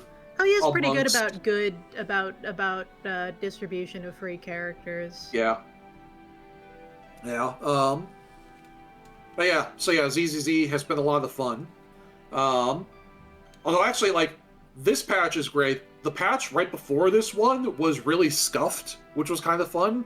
Which was kind of funny. Like, I've never seen a live service game do this before, where apparently, according to the devs, there were some last-minute rewrites of the script for patch, I believe it was patch 2.4 of ZZZ. And so, because there were last-minute rewrites, they could not bring the voice cast in to record everything as they would normally do. All of Hoyo's games have been having some voice cast issues. Yeah. Probably because it is a terrible, disreputable company that, squeezes everything, squeezes blood from every stone they can. Yeah. But, there is no ethical consumption of their capitalism. I can only do so much. Yeah. Well, that's a whole other conversation. But anyway, so they couldn't get the cast to record their lines. So what they did, they did like something kind of unhinged, which is that they put in the voice lines that they had, and so you would be going through this. So you would be going through a cutscene with voice dialogue, and like only half of it would be in there. This is actually very normal for the Hoyoverse games. Okay, I had not seen that happen with ZZZ before. I thought you were saying they used the previous reads of the removed dialogue. That would have been very funny. That's why I laughed. But yeah, and that's what I thought he was saying too. So like, imagine if you will, like a cutscene in Final Fantasy XIV where just like everybody was talking except Yashtoya.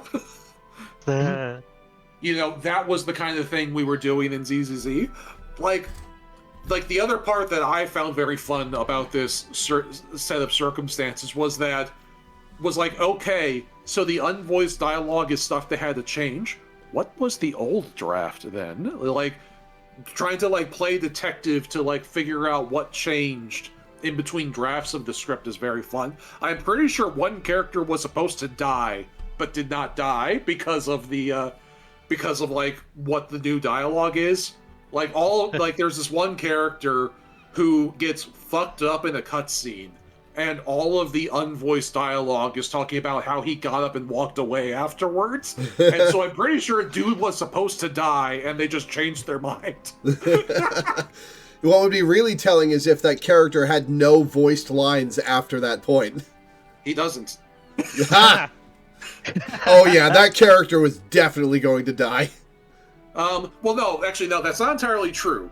Because what happens is, so he, quote-unquote, dies, and there's like, and immediately after that, there's this sort of like dreamlike scene where he is talking to his sister, and he says like, I have to go now, but I'll be waiting for you.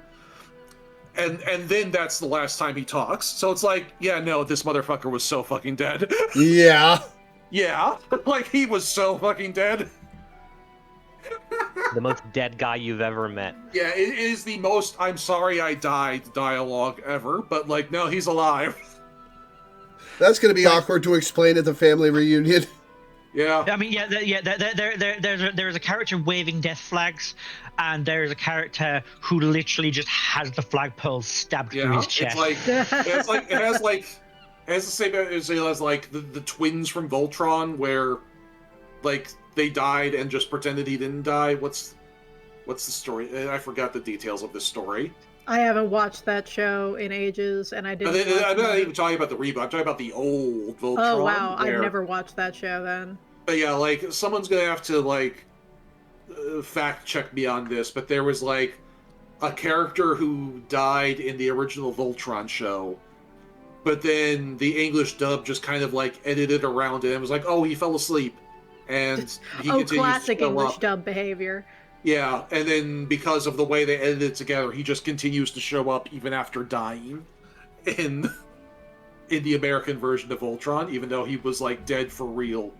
It was the equivalent of Shiro. Shout out like, to the original season of Power Rangers as well. Yeah, well, like here's a touchstone for you who's watched the Netflix series. It was Shiro, or the equivalent of Shiro, which is why Shiro dying and coming back to life is like a whole thing in the Netflix reboot.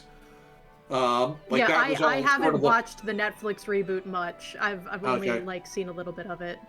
Yeah. Well, spoilers, I guess, for this 10-year-old Netflix show, but like, yeah, there's a whole thing of like Shiro. There's a whole thing of this guy like dying and coming back to life, and it was a reference to this weird dubism from the original series. I did know. I think I had heard a little bit about that. Yeah. I think it's funny that the reception of the later parts of that show are so bad that there are like literary dissertations written about it. Wow. Yeah. That show was very strange. They did a lot of weird shit with that television program. Yeah. But anyway, we are very off track. Indeed. But yeah, so yeah, ZZZ is a fun gacha. I understand why people don't play it, but I have fun with it. Yeah. The gameplay is very it's very actiony, and like I actually really do love the gameplay reminds me a little bit of like the FF7 remake. Yeah, but it also like it will wreck your hands if you play it for too long. Well, I play with a controller. You really got to be and that careful. Helps. It helps if you play with a controller, I find. I was. Oh, you do? Okay. It's just that like it wasn't bad. It was, but like I did notice. I was like, oh wow, that's a workout for the old hands. Mm-hmm. And my mom has like arthritis in her thumb, so she hasn't been able to play games like that. So I've been paying attention more to when my hands are feeling the strain. Mm-hmm. Mm. It is a little button mashy. Yeah. So yeah, that's ZZZ. All right, up next, Marvel Rivals, which has completely captured our imagination. Oh yeah. As the people who get annoyed with us talking about it at the start of every Final Fantasy XIV stream now. I was about to say somehow in the middle of through, probably just cringed for it and isn't quite sure why. I haven't dedicated myself to a competitive multiplayer game since probably Tekken 6. But Marvel Rivals has really captured me. I love playing it. I love the variety. I love the characters. I love it a lot more than what I played of Overwatch. They got me. I've been buying skins. Yeah, I'm a little annoyed with the amount of skins available in the shop right now because I really want the Christmas Daredevil skin, the Cloak and Dagger skin, and I'm gonna want the Lady Loki skin. Yeah. And how much real money have you spent on these skins? Shut up. You can earn a lot of in-game currency. I've earned like $120 of in-game currency, I think. I have. But that's cool. I'm just asking for, absolutely no gotcha game related reasons. Yeah. That, I haven't spent any actual money on either, to be honest. Yeah. You do have to spend a little bit of money to get the battle passes because you have to spend, because there are two forms of currency in the game. There's the gold, which is just a direct conversion of money to currency.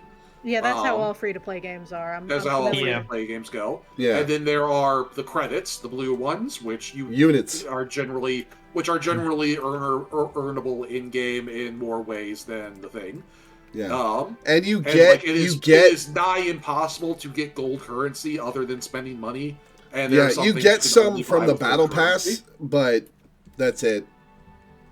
Yeah, so Laura buys the battle pass, which means over the course of the last year, probably like $40 is what you've spent then.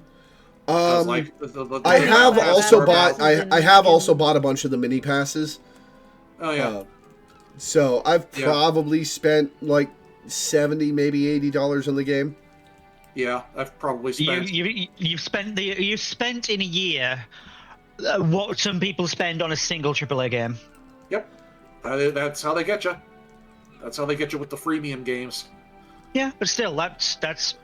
Listen, I understand the people who pour money into whaling for a game. I've spent thousands of dollars on Path of Exile over the last 11 years. But wow. I mean, that's $100 a year, whatever. Yeah. Yeah, I think because I just buy my packs of currency in like packs of 50, and I think I've done that 3 times. So I think I've spent 150 over the past year. I actually didn't realize until, because I don't play games like this very often. I didn't realize until like a month ago that tiers of lattice purchase above like $10 get you extra lattice. So I've wasted some money buying in $10 chunks instead of 20s. Yeah. But now I know, and I'll only ever buy in $20 chunks from now on. Yep.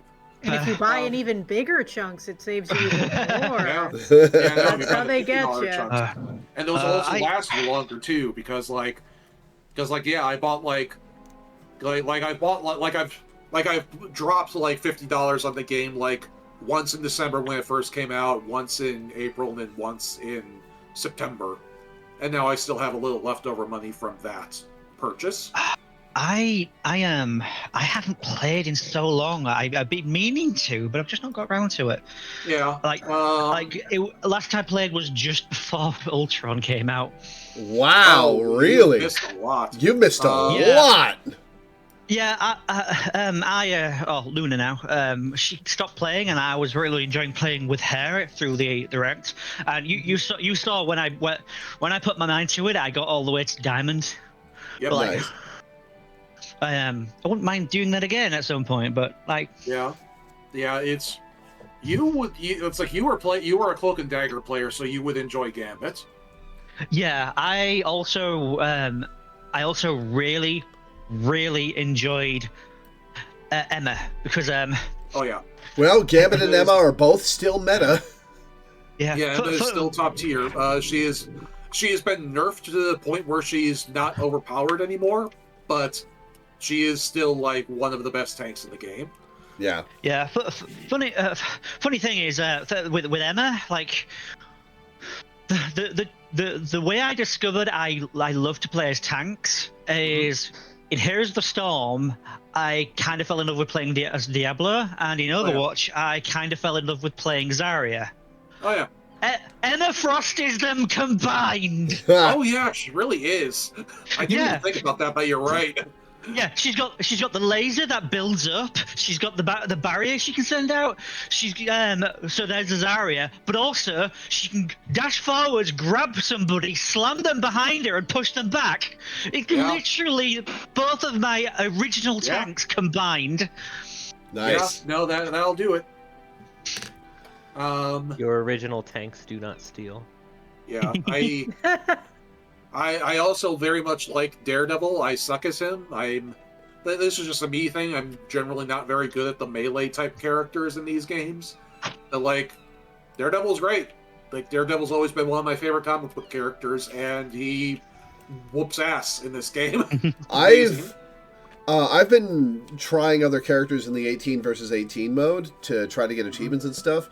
I haven't found anybody I've really gelled with too much, but god damn, the 18 versus 18 is fun, and it's fast, and it's just, it's nuts. I love it. Yeah. I got like 70 assists in a match as Rocket. Yeah, my favorite characters are Magneto and Cloak and Dagger are probably my top two. Yeah, I play Squirrel Girl and Rocket. Yeah. Squirrel Girl is fun too. Squirrel I love Girl her is new Christmas skin. Yes. Which skin? Her Christmas skin. Oh, the Christmas skin's amazing. All of Squirrel Girl's skins are great. The problem with Squirrel Girl skins is that for a while, her base design is such an incredible home run that for a while her other skins were $16 emotes. Yeah, yeah. You're only saying that because it's basically just a feminized version of your avatar's appearance, but in brown. Yeah. I hadn't even considered that, but that kind of is the situation. Yeah, you just swap very the frog with the squirrel. I guess. Oh, here's an aside. Heiko got me that jacket for Christmas. Oh, nice. Yeah.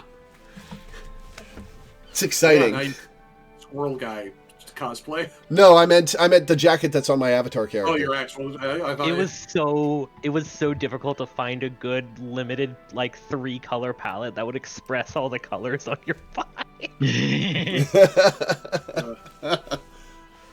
Like white and black and blue and a darker blue, and I'm like, fucking hell. So yeah, the next character coming to Marvel Rivals is of course Deadpool. That was the announced at the Video Game Awards. I'm shocked that he isn't here already. That he isn't there already. Like that seems like a character you add fairly early on. Well, to be fair, they did basically announce him as the 1-year anniversary character. Yeah, he's a hype character. You either include him at launch or you wait to use him for a hype moment. Yeah, or you wait for a hype moment, and this is that hype moment. Also, they've been trolling with Deadpool in the UI recently, where if you log into the game every couple of days, Deadpool's icon is on the character select screen grayed out. But what's really funny is that he keeps showing up under different tabs for different roles. At first he was a DP. He started as a DPS, then changed to tank, then he was a strategist, and now he's just a question mark apparently. Yes. Tying back to what we were talking about Dispatch, it really is one of the things that's great about Marvel Rivals is it's genuine again. Yeah. Every part, they are using every part of every character's lore and bringing the characters' personalities in fully and just enjoying that. Yeah. I think. People have been wondering if this means something, if he's going to be a hybrid character or something. Oh god, no, he's just going to be a straight old vanilla DPS. He's just going to be a straight up DPS. Yeah, I think that's also more likely. But it would be, what's doubly funny is that it would be funny if Deadpool really were some kind of hybrid who could slot into any roles. But it would be doubly funny because the last character introduced was Rogue. And literally her whole thing is having different power sets depending on the situation. Yeah. So The thing I keep seeing people do right over Rogue as the first hybrid character and made it fucking Deadpool instead. The thing I keep seeing people say is suggesting like fourth wall breaking powers for him that would fit Gwenpool to a T. Yeah. Like making him a healer who heals people by like taking a marker and filling in their oh yeah, there you go. Their health bar. I mean, like he does have a super in MVC3 where he hits you with his health bar. Yeah. So like I am expecting some kind of chicanery there, and we'll just have to wait and see what his kit looks like. I'm sure he'll be fun. It would be so perfectly Deadpool though if they did actually have him as each of the different roles, but whichever role he is changes midnight every night. That would be kind of funny. It would be especially funny if that would happen in the middle of a fight as well. Just suddenly his moveset changes. Just suddenly the Deadpool. I feel like that would just be a game design mistake, but like I understand that it would be funny. Gag characters are, obviously a well-loved part of any video game. Yeah. Gag characters are one of my favorite types to play in games. Yeah. Speaking of gag characters, like and Laura is going to be right there with me on this one. The Deadpool trailer was hype and very exciting and all when the Game Awards came out. The thing I know some people are more excited about is the potential for Throg and Devil Dinosaur to get into the game. Hell yeah. Because Deadpool fights those two in his trailer. And, like, it's like they're right there. You can use them. You can totally put a T-Rex in the game. There's nothing stopping you. You have free will. Video game design wisdom. You can totally put a T-Rex in your game. There's nothing stopping you. You have free will. Are you Teddy? You should put a T-Rex in your game. Maybe. Yeah. I'm reminded of Heroes of the Storm, where one of the characters is so large that they actually take up, and so powerful that they actually take up 2 player slots.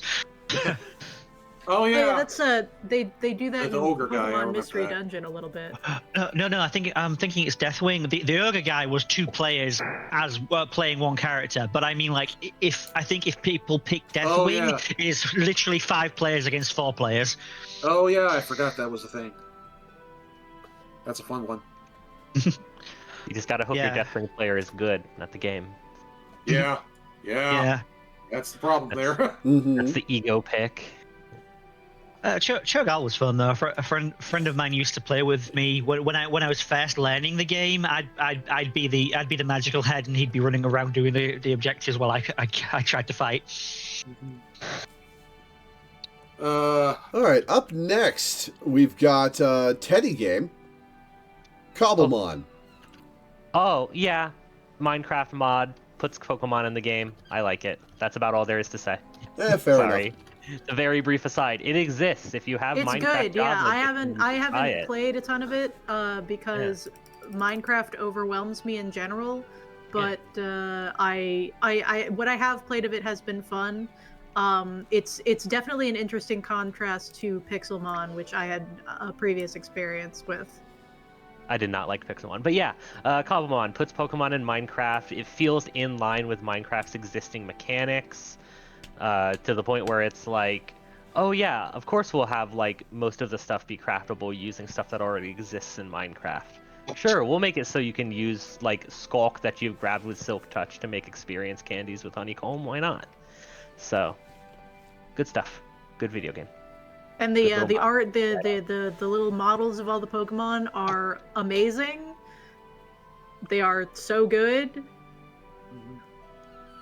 Yeah, they're very much made with love by people that seem to very much appreciate Pokemon. So while they don't have a ton of animations for individual like moves and all that, they do just have a lot of fun animations. I really like the. Go ahead. It's just that they're all rendered with love and care. And at one point, there was a Baneri looking up at me, and I was like, ah! which is the correct emotion you should be trying to engage in when you are putting a Baneri in front of me. So There's a lot of fun little goofs, like when you knock out a tandem mouse. One of the mice fall over, and the other one catches them in their arms and cries. It's fun. But yeah, that's about all there is for me to say about it. Fair enough. I guess we'll move on to a game I played earlier this year on stream, Tinykin, which is a throwback retro platformer collectathon that harkens back to like the Spyro days. About a very tiny human who crash lands in somebody's house that is implied to be several thousand years old. oh, is this a Pikmin-like, or... Oh yeah, right. It's also a Pikmin-like. I forgot about that aspect. It is the Pikmin-like that is also a Spyro-esque collectathon. Neat. And it's just really fun. Traversing using the Tinykin, finding every last bit of nectar scattered around the rooms. It's just fun. It's a throwback. I liked it a lot. I do recommend. Mm-hmm. Following that up, we have Tactical Breach Wizards, which I thought was a fantastic game. It's kind of XCOM-like, but with specific characters rather than ones you generate and create. It's a sort of urban fantasy original world where it's the main character is a wizard who has an assault rifle that has a magic crystal for a barrel and fires lightning blasts. One of the characters, one of her mechanics is she can jump out a window and fly around on her broom to other entry points. One of the characters is a druid who can turn into a dog. Ooh. And it's very funny. It's fun puzzles. It's fun to solve. The story's great. I highly recommend it. I guess we're just gonna power through these titles because a lot of these are ones that I've played and you guys haven't. Yeah. Well, I know there's one that we're gonna get to that Teddy probably has a lot to say about. Yeah. Maybe. That's true. Maybe. Maybe. It's like he was the one who got me to play it or something. Indeed. Up next is Sonic X Shadow Generations. Now I played Sonic Generations when it first came out, like 13, 14 years ago, on the 360. But when Sonic X Shadow Generations came out, I picked it up and I played it on stream, and I only played the Shadow Generations part, which wasn't that long, but it was a really good Sonic game. And yeah, it was phenomenal, honestly. They did a lot of fun stuff with Shadow, and it was pretty cool. Yeah, it's been really nice seeing that. Yes, they understand how to use Shadow again now. Thank you. I was just glad to see the Mephiles fight. I was like, oh shit, my guy is here. And the return of the devil from the Bible was pretty cool. Fan. Yeah, and like it's so nice to not to see Shadow show up and not be just like, friendship's wrong and boring, and it's like he like actually be a character again. You know how afraid I was that the Sonic 3 movie was going to fuck that up? I was so scared. Okay. Actually, hang on. I still haven't watched the Sonic 3 movie. I really should. With Sonic 3, we gotta talk about this from the Video Game Awards. That was easily the biggest snub at the Video Game Awards. Oh, absolutely. Whether you think Expedition 33 deserved to be in the indie category or not, even then, Sonic 3 not getting nominated for Best Adaptation is the biggest snub at the Game Awards, possibly of all time. What the fuck? Yeah, Sonic it 3. Wasn't even nominated? Nope. Yeah. Until Someone must have fucked Dawn up. was nominated, and that was barely an adaptation. Someone that must have been an oversight because like Sonic 3 did come out like at the very end of last year of 2024 technically. Yeah, which means no it was longer in the 2025. time period for this year. Yeah, it was in the time period to be nominated, but it was so long ago that somebody on the committee just forgot about it. Like, that has to be why that happened. It's astounding.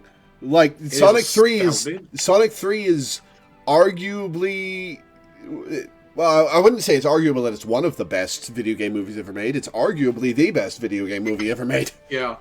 It is also more or less, I mean, it's all CGI, so live action, quote unquote, but it is easily the best live action DBZ movie ever made. Oh yeah. Like-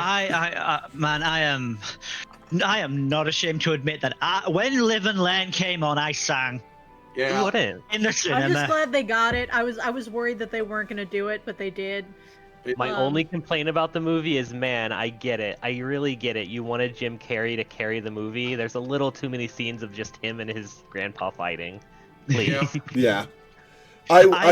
My honestly, the biggest sin to me is just the fact that they didn't have Live and Learn play throughout the entire finale. Like, it should Yeah. have been a continuous It should be a whole continuous thing. It should be more than just like a 30-second long cameo. But they had to cut appearance back of the Sonic. funny Robotnik fight. Haha, They funny. have to cut back. It is. mean, it is genuinely kind of funny how you have the CGI characters doing just Dragon Ball Z straight up. Like, at one point, Sonic pushes off of a mountain and moves the mountain. Holy shit, what the fuck is this? And then you cut back to Jim Carrey doing the actual most cartoonish shit while he's fighting himself. Imagine if when they're holding back the laser, you just had "There's a face Exactly. searching far, so far and wide." Yeah. I didn't sing in the theater, but I did sing on the way home.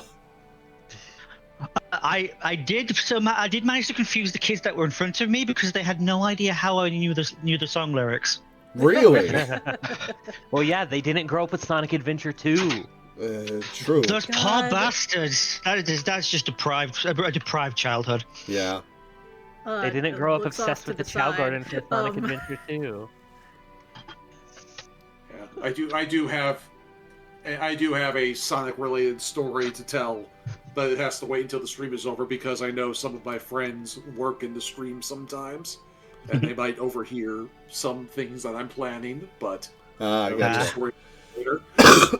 Excuse me. But yeah, Sonic X Shadow Generations, really good. I'm Yeah. very pleased with it. And here's a fun thing.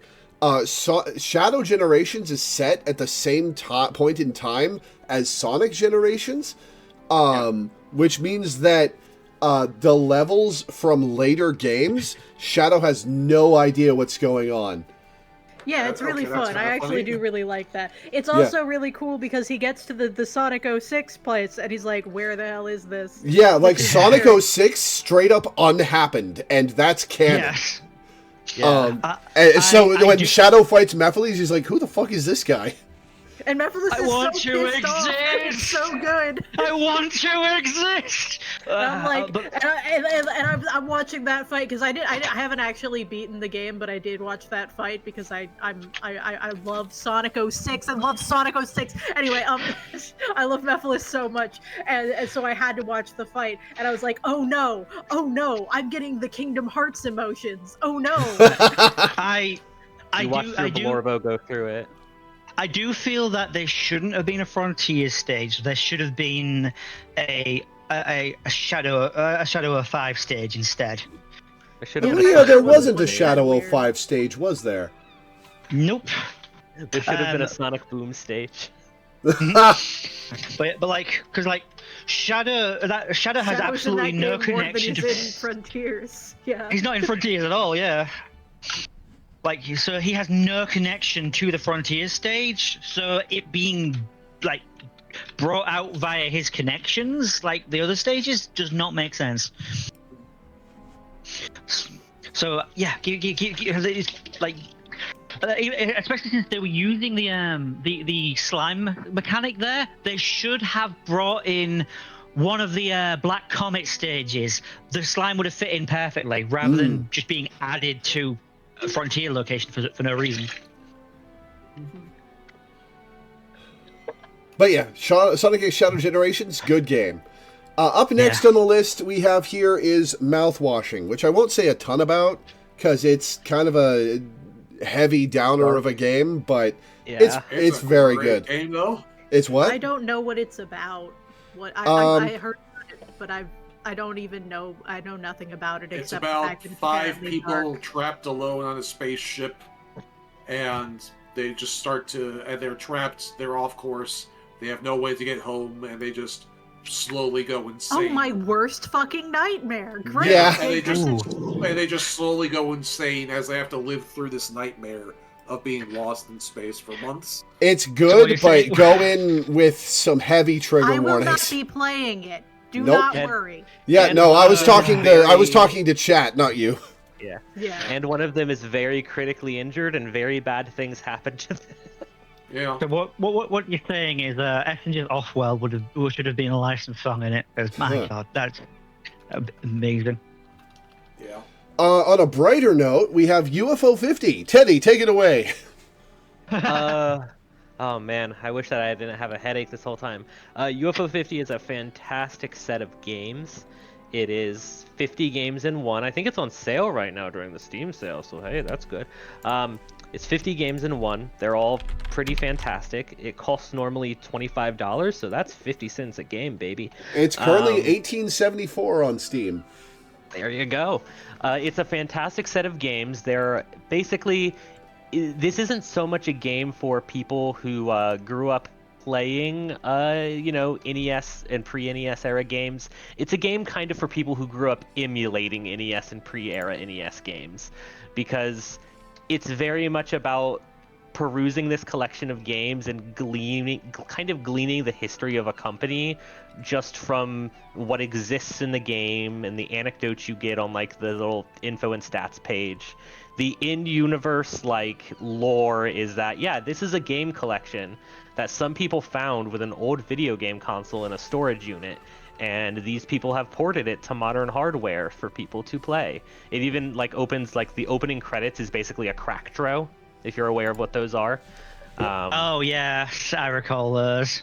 Yeah, so it's fantastic. It made me want to make video games, so I am making video games, and it's to the point where I kind of consider Caveman Caravan an aftermarket LX3 game in a sense, because the LX is the game console that's in UFO 50.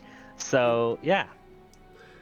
Also, it has probably my favorite Final Fantasy homage ever in Grimstone, which is it is straight up a love letter to Final Fantasy 1, which is one of my comfort games that I love to pieces. And it has a blue mage in it. It has a blue mage in it. Gimme.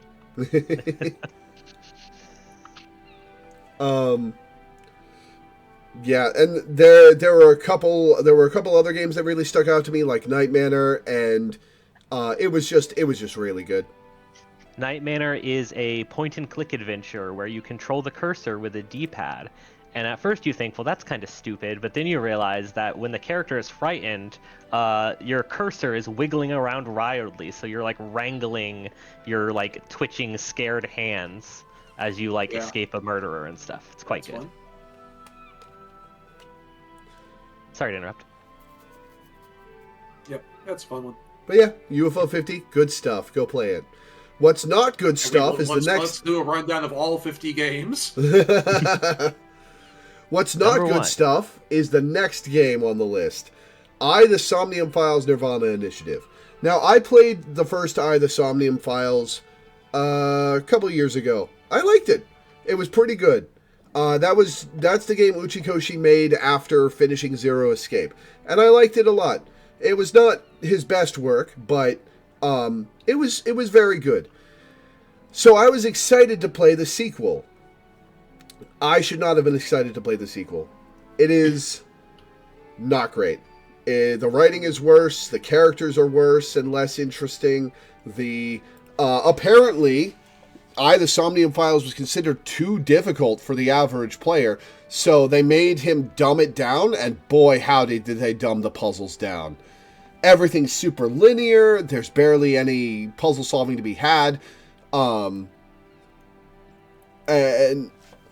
like if the story were just okay, but the puzzles were interesting, especially in the venue of the Somnium Files, which is going into people's brains and exploring their dreams and solving puzzles in them to influence their dreams and find information, which the first game did very well.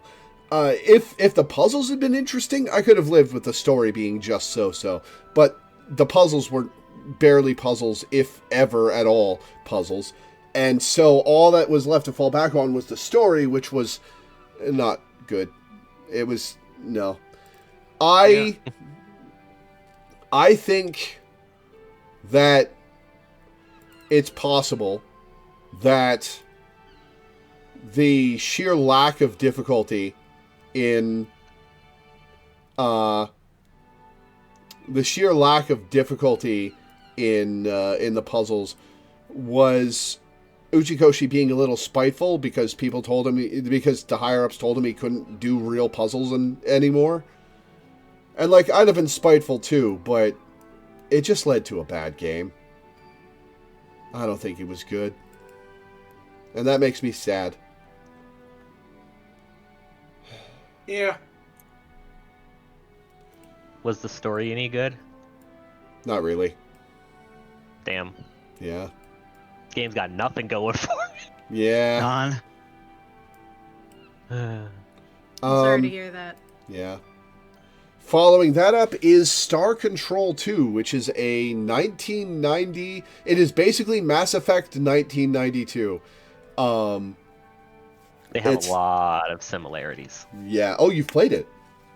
Yeah, I played Star Control 2. Yeah. I played a little bit of Mass Effect, and I was like, oh, they really liked Star Control 2 when they made this. Yeah.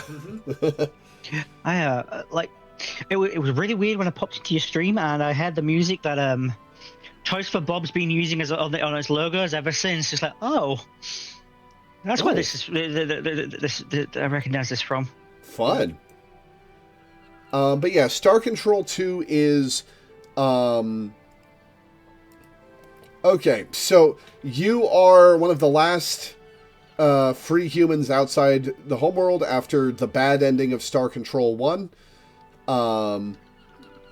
And you are tasked with freeing Earth and all the other allied races that have been enslaved by the Urquan. You do this by going around to different star systems, gathering resources, fighting off the Urquan battle thralls, and solving the mysteries of what brought the Urquan to this part of space to begin with, and why they're fighting their evil twins. Yes, the evil race has an evil twin race. Love that for them. The gameplay is terrible because it was a 1990 keyboard-only computer game that didn't have any of the genre advancements that have happened in the last 35 years.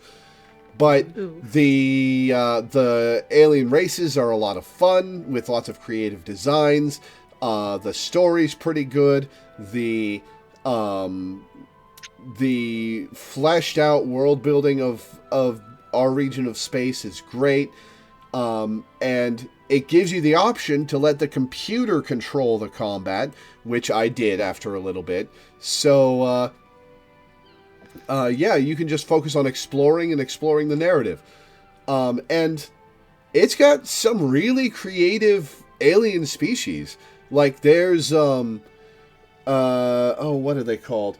There's a race of fungus people, living mushrooms, that live on super hot worlds that have secretly been destroying other inhabited worlds and turning them into hot lava planets to drive out competitors and take over their worlds. Yep. And those are really cool. There's a species that the Asari were very clearly patterned after, the Sirene. Yep. Teddy can probably confirm my Yeah. my judgment. Yeah. Yep. Yep. That's the How do you Asari, feel all about- right. How do you feel about the oars? The oars are interesting. I love the oars. The oars are great. Yeah. They're basically they're a weird species. They talk to you in when you start talking to them, your computer basically tells you our translation systems can't actually translate this. We're going to give you the closest approximation. So they talk incredibly quirky and strangely and refer to everything in very metaphorical sideways ways, like referring to anyone that disagrees with them or their choices as silly cows and people that they work with as happy campers. Mm-hmm. It's Oh, very that's good. really adorable. What the shit? They're some sort of insidious extra-dimensional entity that wants to... They describe themselves as fingers dipping into the place where we live. For those of you Wow, who that sounds like know anime Magic the stuff. Gathering, they're basically Eldrazi. Yeah, Yeah. I've definitely it's great. seen I love the anime oars. about They're this. weird. They also, if you try to perceive them and press them on perceiving them properly, they'll just kill you. Yeah, they get hostile if you try to understand them. They're like, no, we will help you play along or die. Like, Yeah. it's good. Good sci-fi. Good That sci-fi. reminds me of the other day I decided to go see the new Avatar because why not? The And, Way of like, the Water. No, that Fire was the and last Ash. one. There's another. There's oh. a third one? I There's- forgot there were 3 of them. There's gonna be The 5, third- I the third think. one just came out. I forgot that there had been one before this one that just came Yeah. out. I actually liked this movie better than the last one, than The Way of Water, because it's just these movies are fun. Like I've only seen the they're not first one, the and it kind of deepest bored me. stories, but like you don't get high budget sci-fi very often these days, and it is just cool to see a bunch of weird aliens fight, humans in mech suits. Yeah, I didn't get anything out of the first one, Yeah, the first Yeah. one was not a good movie. which is I weird because think- everybody It was went a crazy for it. spectacle. It was a spectacle. Yeah. It was a good spectacle, but it was not a good movie. Yeah, I respect the spectacle. Like that's kind of where Everyone I'm at went- with the Avatar movies. Everyone went crazy for it, but only with a "wow, this movie is beautiful," and not with a "wow, this movie was interesting." Yeah, Yeah. it had zero cultural footprint, Yeah, basically like, immediately. yeah, there is a reason why it had very little cultural impact because the movies are pretty much just pretty. But you know what? Yeah. I will spend $6 on a weekend matinee for a movie that is just very pretty. Yeah. White man just savior sci-fi Pocahontas. It's white man savior Pocahontas. Very It's literally the Smurfs. yeah, Somebody wants some sort of mineral, so he creates a fake version of a blue person and infiltrates with them. yeah. I clearly have not known things about the Smurfs. Yeah. Yeah, the main character is Smurfette. Smurfette was made by Gargamel because he wants to kidnap the Smurfs and turn them into gold. So he's sexy lady Smurf because he's a cartoon character that tried to fool them with like a fake sexy lady. Yeah. I did not know that about Smurfette. What the hell? Yeah. In Is this only in- every is this in- continuity? Yeah, is this only Yeah. in modern Like, I continuity? knew that he created this her. was- I think I did know that. No, this was the original continuity as well. Like she's Did she go rogue? She's a yeah, honeypot. yeah. Good for her, I guess. She was Yeah, like, actually, I do want to bang all these Smurfs. Yeah. But yeah, Quaritch continues to be the most interesting character in the whole thing, just like he was in the first movie. Dying only made him more interesting. Now I'm imagining that in like a webcomic like Order of the Stick. You fool! Killing me will only make me more interesting. That's the, Yeah. Hey, It by literally the way, does, because, like, completely what happens unrelated, is he go dies in read the first Practical Guide movie. to Evil. I mean, what? Who said that? Yeah. What were you saying, Minda? Sorry, sorry, Yeah, it literally does make him more interesting because, like, all right, So one of the funniest part about the second movie is that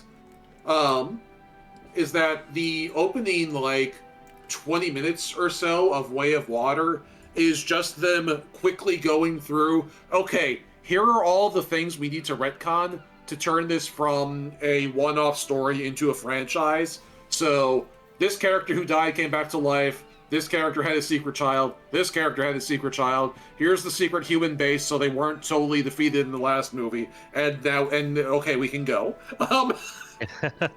And yeah, one of the things is, like, the villain from the first movie dies, but it is revealed that he had, like, a brain scan uploaded just in case he died.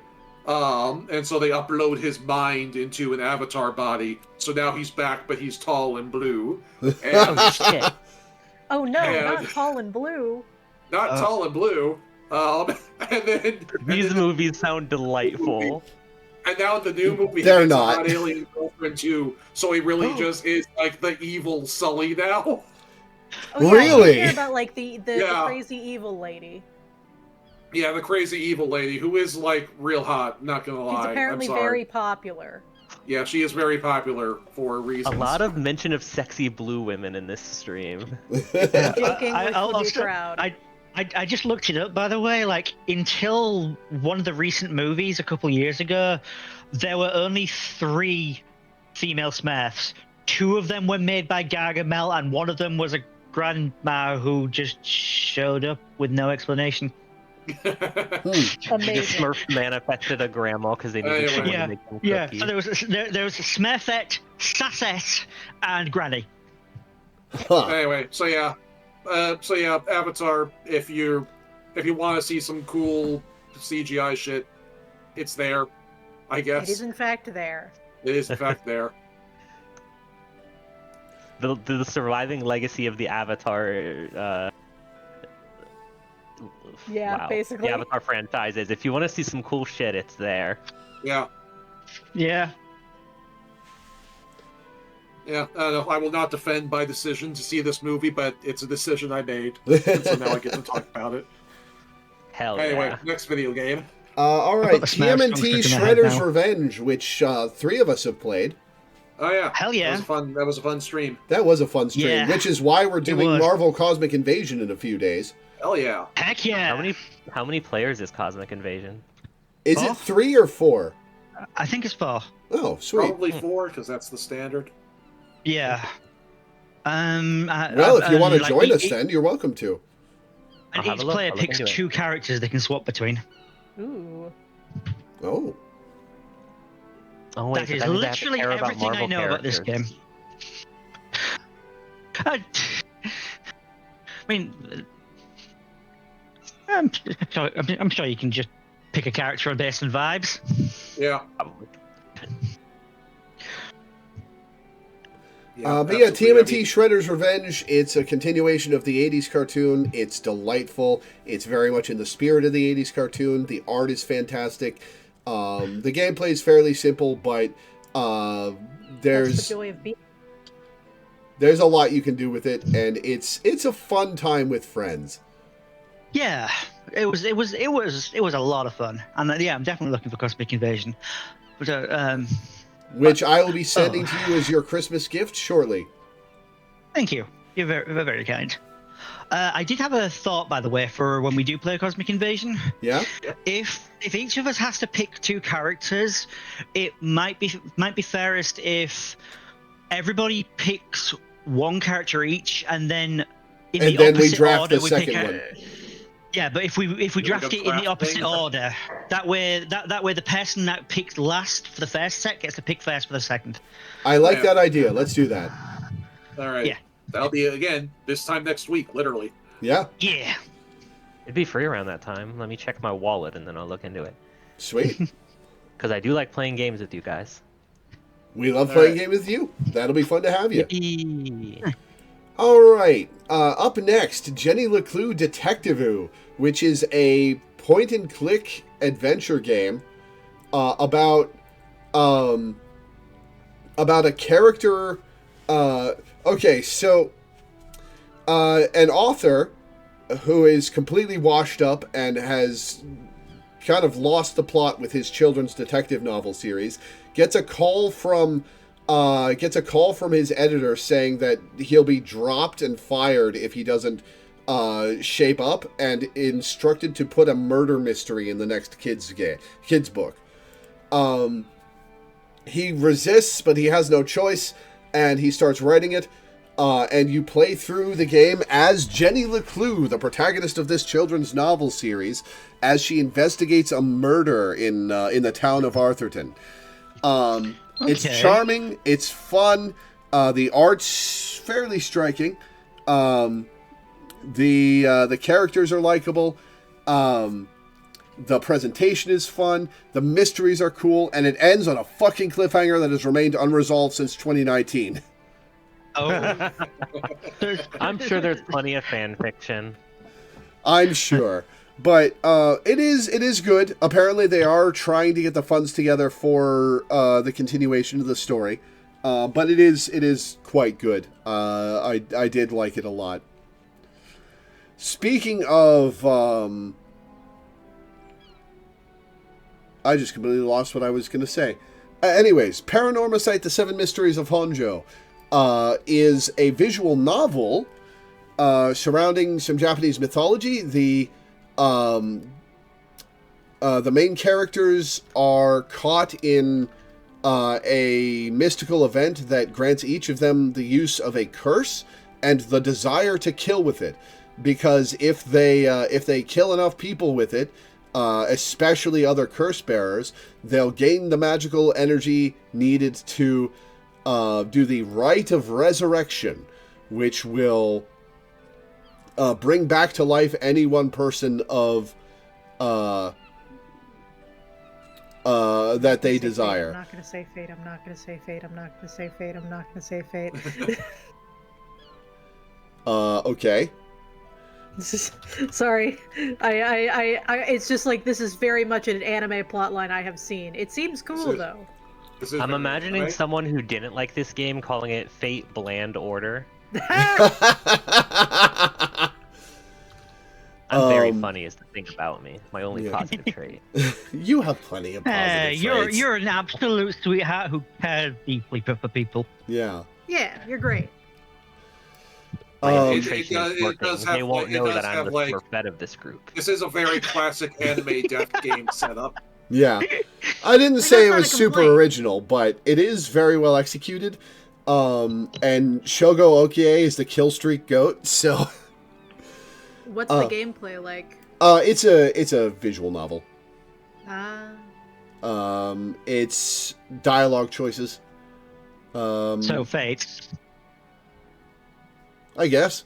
I've never touched a Fate game, and I know nothing about them. Fate was originally a visual novel. Yeah. And now there are a ton of Fate games of every genre, but originally it started off as a VN. Gotcha. You know that infamous People die when they are killed. Oh, that's a Fate thing? Yeah. Also, just because you're correct doesn't mean you're right is also a Fate thing. See, that one makes sense. That one does make sense. It's just because you're correct doesn't mean you're righteous, basically. But yeah. And people die when they are killed. The context for that was previously the character that said that could not die. Yeah. So he's realizing, still, like, oh very shit. funny. It's still Yeah, very funny, yeah. Whose smoke alarm is going off? Oh, sorry. Yeah, that. I think there was also a dog howling. Oh, that was my dog. I didn't realize you guys could hear that. Oh. Sorry, I was training my D-pet. Oh, okay. To detect smoke and fires? But of course, but yeah, for Christmas, I got bought a Digimon V-Pet, so I've been raising that. It's the first one I've ever had. Does that Which count as one? a video game? I suppose it does. It's the Wind Guardians Pendulum Color, which Neat. it's funnily enough, I decided I was going to go in it completely blind and just raise what came up. First Digimon I raised, I got to Beardramon. It wasn't able to evolve because I was too late, so I raised another one, combined them together to Jogress, and got Veedramon and then Ulthos Veedramon. So by complete happenstance, without any planning, I got my favorite Digimon. Nice. It came to me. Nice. That's very cool. I'm not really an All Force Veedramon kind of gamer. We can talk about Digimon later, though. I'm a Beelzemon girly. I'm one of those people. Understandable. My favorite is Rareamon. He's funny. I think my favorite... I only watched the first series and part of the second. I think my favorite Digimon is Wizardmon, but... Hell yeah. I don't remember Digimon that well. I'm a big Digimon Adventure 02 girl, so Veedramon for me is like, why would I do that when there is Imperial Dramon right over there? I prefer Veedramon. Also, I understand that and agree, and that's like normal. Most people have that opinion. I just am biased. Don't worry, Minda. You're regular. You're normal. Escape while you still can. The only Digimon I know is Renamon because of questionable fan art. Yeah. Escape while you still can. Right into Gargamel's clutches. I mean, the safe palace. Hey, Lo. How do you feel about the idea of Digimon being used in a set or in a series of basically miniature horror vignettes? That's Digimon Survive, right? No, it's Ghost Game. The one of the more recent anime. Yeah, one of the more recent TV shows. The one before this. Yeah, it's not serialized, so the plot doesn't build up as much as the others. But each episode is very much themed as a mystery of some sort of Digimon is causing trouble. What's the Digimon, and how do we solve it? And there's a lot of sort of there's no, it's not scary, but they're very much horror vignettes of sorts. Interesting. And hilariously, because of how horror has actually developed ever since the old days of like Lovecraft, the episode based on Shadow over Innsmouth is actually scarier than the original book is now. Yeah. Yeah, I mean, I have so little context for what the Digimon game is supposed to be like that I don't really know what's going on when it subverts expectations. Oh, don't worry. Don't worry. Digimon games have no idea. That there aren't very many Digimon does not have RPGs. There's quite a lot of RPGs, but there's also racing sims and there's a visual novel, and Digimon is very experimental with both its anime and its games. It will try doesn't know what anything. it is, and that's fine. Yes. Anyway. All right. So up next, I finally found a Metal Gear game I liked. Metal Gear Rising: Revengeance. So I played Metal Gear Solid 1 on stream, and it was a miserable time. I played Metal Gear Solid 2 on stream, and it was a miserable time. I played Metal Gear Solid 3 on stream, and it was such a miserable time that I stopped after the pain fight and watched a cutscene movie. I tried Metal Gear Solid 4 on stream, and it was such a miserable time that I stopped partway through and watched a cutscene movie. And then the patron finally had me play Metal Gear Rising: Revengeance, which was very fun. Very... God, it was so frustrating watching you play the earlier Metal Gears, because you would get spotted once and just lay down and die. There was nothing to do! There was no escape! There was plenty of options, you just didn't do them. You just stood still and let them shoot you to death every time. Well, once I got caught, it was a long extended game over screen because there was no escape. I have guns. It doesn't matter if I have guns. The enemies are infinite. If I shoot the enemy, they'll die and get replaced. I can't escape. You gotta break line of explore. You gotta break line of sight and hide. There was nowhere to hide. There's so many places. There was one time I did hide in a truck under a box, and I got spotted immediately. I mean, this is also, like, fairly par for the course with how you play FF14 as well. You do tend to freeze under pressure. I'm just gonna throw that out there as Reasons like a why I have statement of not fact finished about Metroid what Dread. happens when you encounter obstacles. But yeah, no, Metal Gear Rising: Revengeance. I think fighting the regular enemies, the regular enemies are too tanky, and the color of attacks between blockable and unblockable attacks is too similar, so it was hard to figure out for a while. But the characters were great, the action was fun and over the top and silly, and the main villain of the piece is an all-timer. Senator Armstrong is such a baby. real fucking type of guy. Yeah, The fact that he said the thing long before the thing became a thing. yeah. Well, I mean, it had Memes, the previously. DNA of the soul. There's Well, so like, many it- good like, things. that's- Like it had previously that game been a was so thing. fucking Like pathetic. that's the thing that's like amazing about Armstrong is that like he feels like an over-the-top caricature, and then reality caught up with him. Yeah. I Armstrong was know, just it's ahead- so bad. Armstrong was just ahead of his time. Yeah. Which is depressing. Yep. Yeah. But yeah, Armstrong's an all-timer of a villain.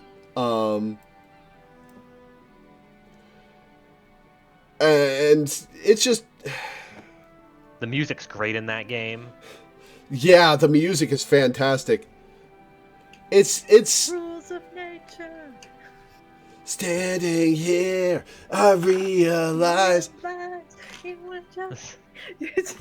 have not actually played the game, but I have watched so much content of the game. You cannot go wrong with a game made by Platinum Games. Yeah. Well, Well, from that era, oh, Platinum okay. Games has fallen off hard. In the There's a past reason no one online decade. talked about Bayonetta 3. Yeah. Yeah. I still need to No. finish that.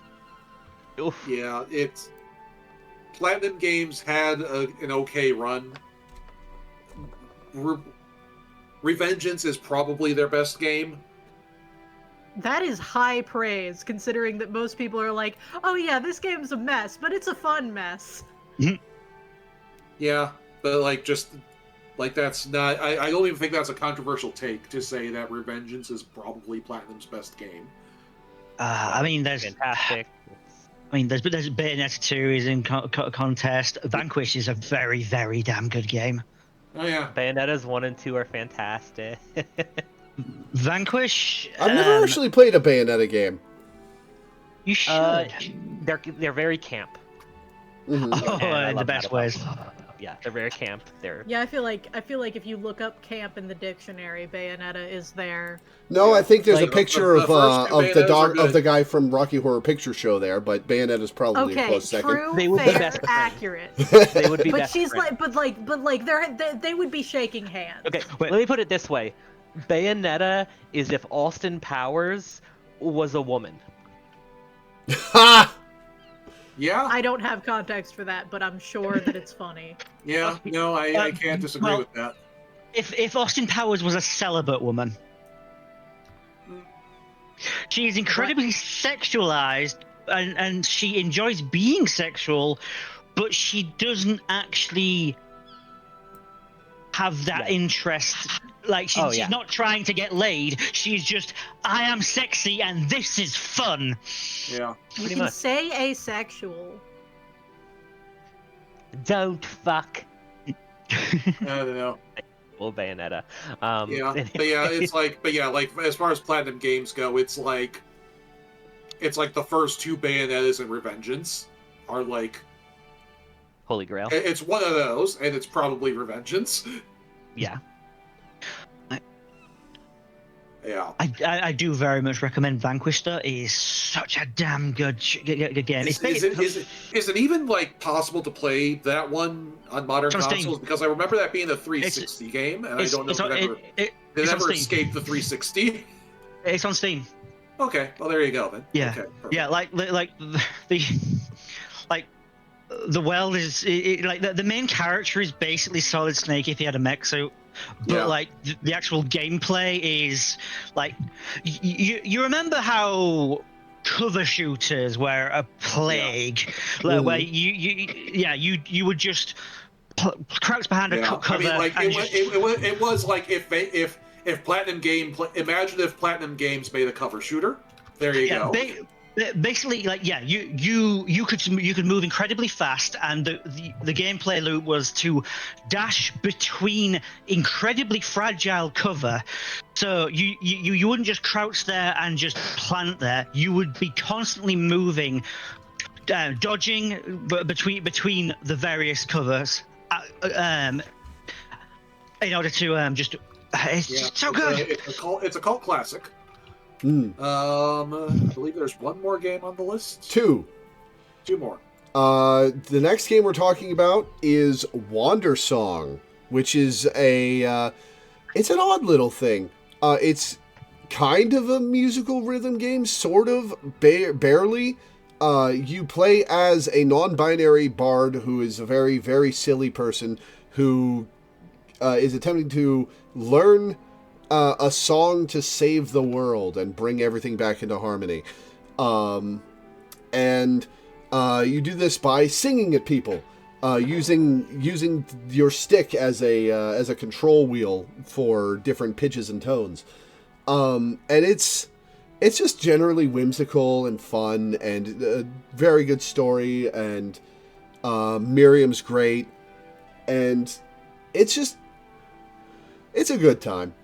I don't have a ton to say about it. I think you should check it out sometime if any of that sounds remotely interesting. It's not anywhere close to the best game on this list, but it's pretty good. But next is a game I have a hot take about, and it is this. I played Elden Ring with my boyfriend over the last 6 months.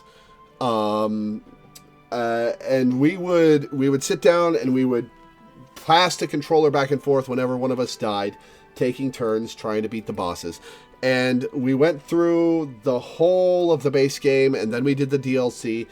And the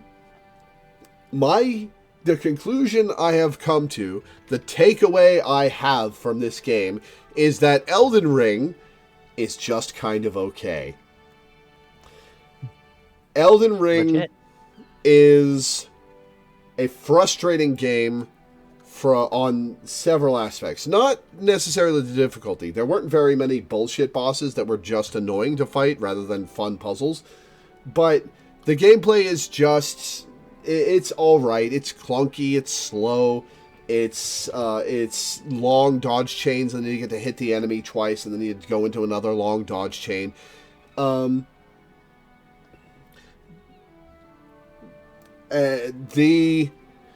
The music was fine, but nothing stand out. None of it made me go, hey, I gotta listen to this independent of the game right now, the way other good soundtracks like Final Fantasy VII Remake and Rebirth have. The lore... Okay, I have a lot to say about the story. First off, big problem with Elden Ring is that it made me feel like I was playing through the aftermath of a much cooler and more interesting story that I would rather have been seeing. Which is a bad point to start from. Second, all the disconnected lore that you have to piece together from item descriptions and such, I don't think they executed that particularly well. I think that there should have been a lot more stuff that was discoverable normally as part of the story, rather than having to learn about it via item descriptions. People who like lore hunts deserve to have their games, but I don't think it's particularly effective design in this case. Also, the voice acting is not very good. Everybody talks in this weird breathy monotone that is super annoying to listen to, and there's a reason why there's a meme about FromSoft games having the cackling lore witch talking to you at the start of the game. Oh god. Yeah, no, the opening movie when you start the game that goes over a bunch of NPCs is just like person and other person and this other loathsome person. And it's none of these characters come into play for another 70 hours. Yeah. And you've forgotten all about the opening cutscene- crawl by then. The opening cutscene does put like an outsized amount of focus on the other tarnished characters, most of whom only are relevant if you happen to go for their particular storyline. Yeah. And that's a big if. Yeah. And like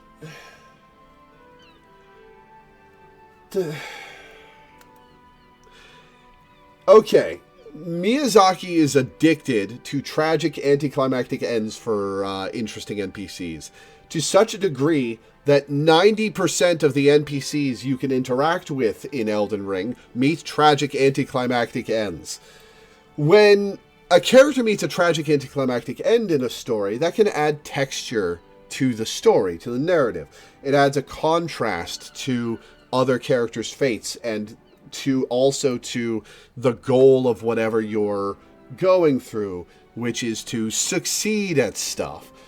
And it can tug at the heartstrings the first few times. After the 15th fucking anticlimactic tragic end, I just can't care about these characters anymore, Miyazaki. Like, I meet somebody and I'm like, okay, what's going to happen to you that's going to negate everything I try to do to help you? Helping people is the fastest way to get them killed in Elden Ring. And it is so irritating because it happens over and over and over and over. Oh. It's like you're getting punished for caring. Exactly, yeah.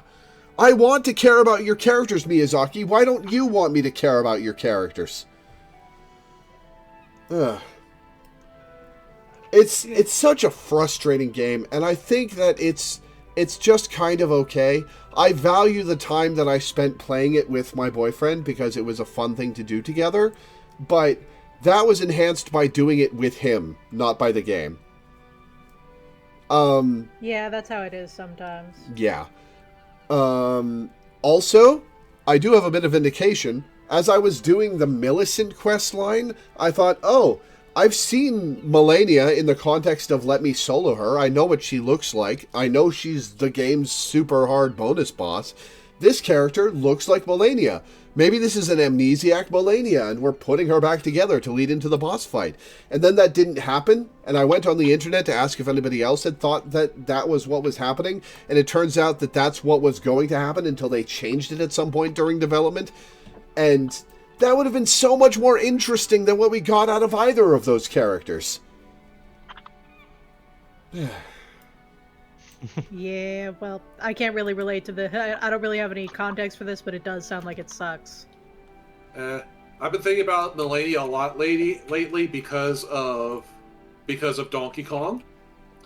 Really? Say that with no further context. And let you know about it. No, I need further context. Tell me everything right now immediately.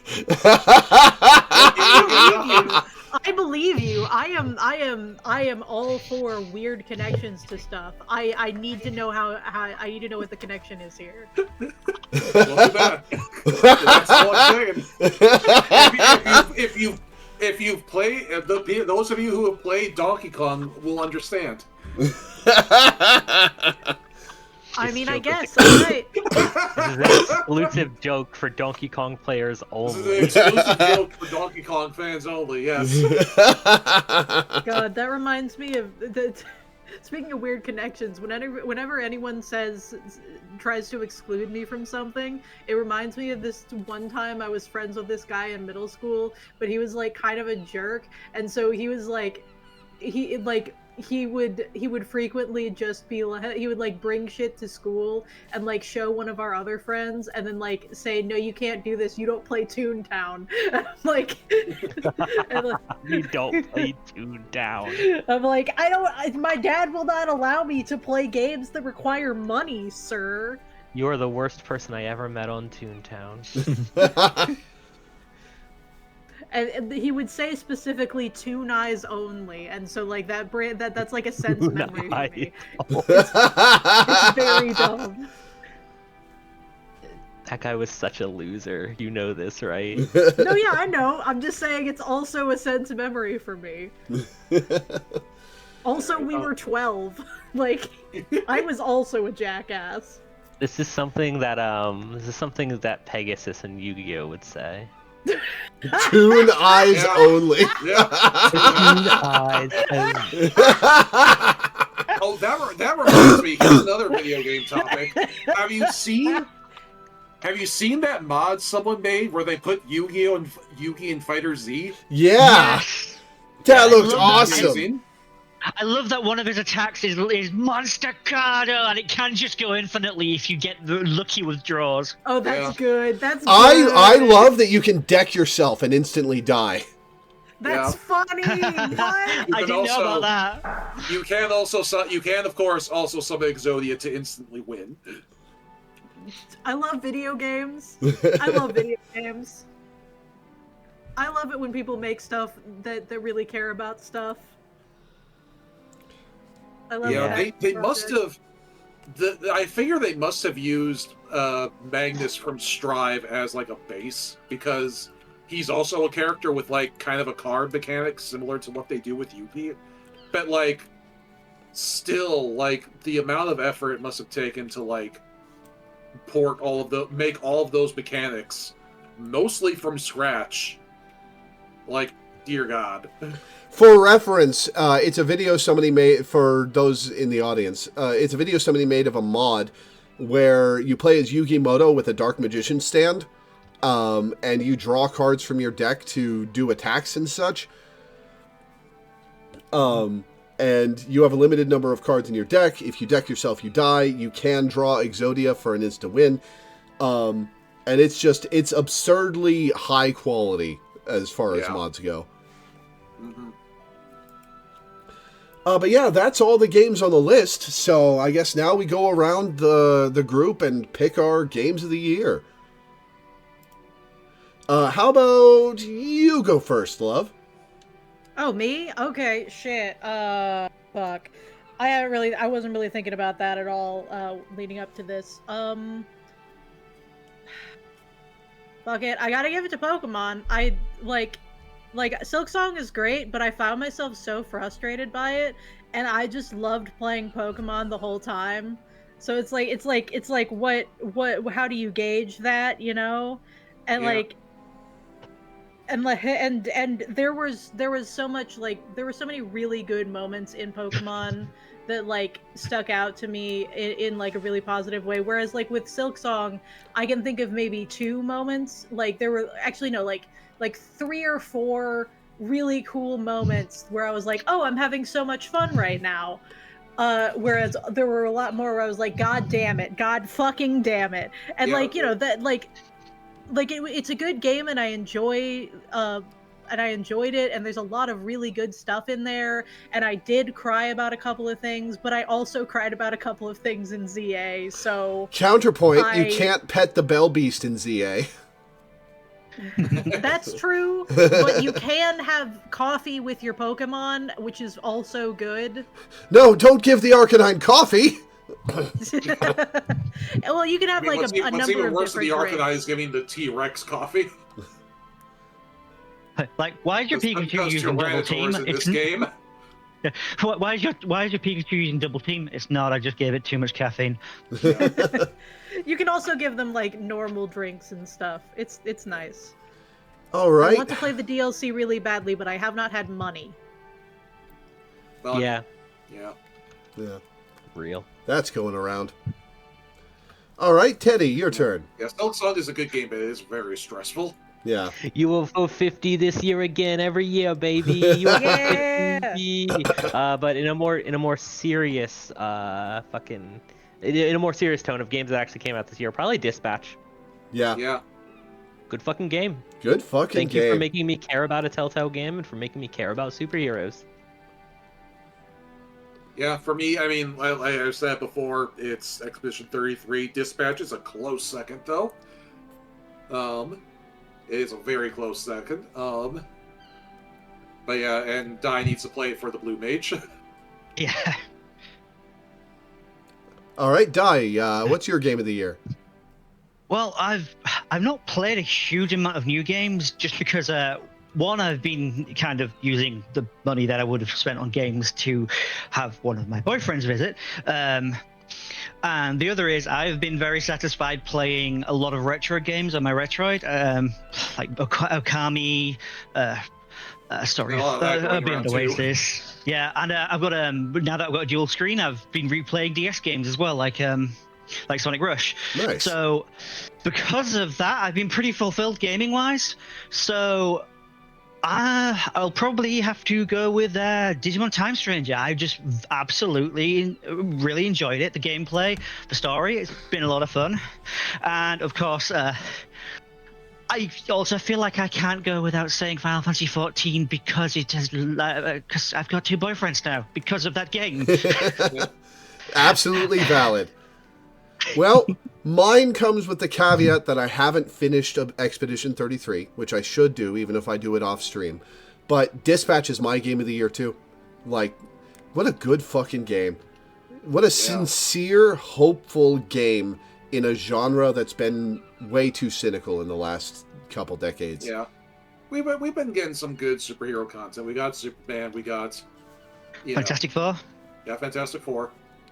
They even did the the villains playing heroes thing and weren't like shitty about it. Refreshing. Yeah. It is making me rethink a lot of decisions I made when putting together Steadfast. I'm going to have to like go back to the drawing board with Steadfast a bit because that is a villains trying their hand at hero stuff story. Sort of, and Dispatch made me realize some flaws with the story as I had put it together, and also just generally raised the bar for the idea. So I'm gonna have to really step up my game when I rewrite that. You're like, oh god damn it. Yeah, it's a very oh god damn it moment, and it's making me realize I should probably focus on Golden Tomorrow instead of Steadfast. But, Dispatch. Good fucking game. Yeah. Good fucking game. And by the aggregate, since it got the most votes, Dispatch is the LWU Stream Crew Game of the Year. Hooray! Happy for y'all. Woo! Woo! So it's Dispatch or a Mons game, I guess. Yeah.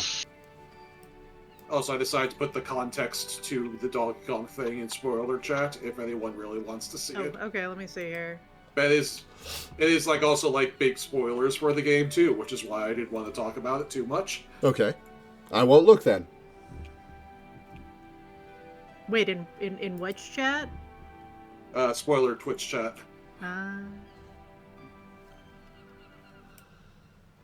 haven't been watching the chat, so... Yeah. I've been keeping an eye on it. It's been slow. But people are there. Yeah. But yeah, that's been the 2025 yearly wrap-up. It's nice to get together and do this every year.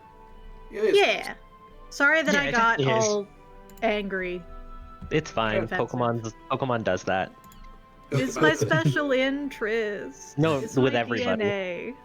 Yeah. Pokemon makes everybody pissed off.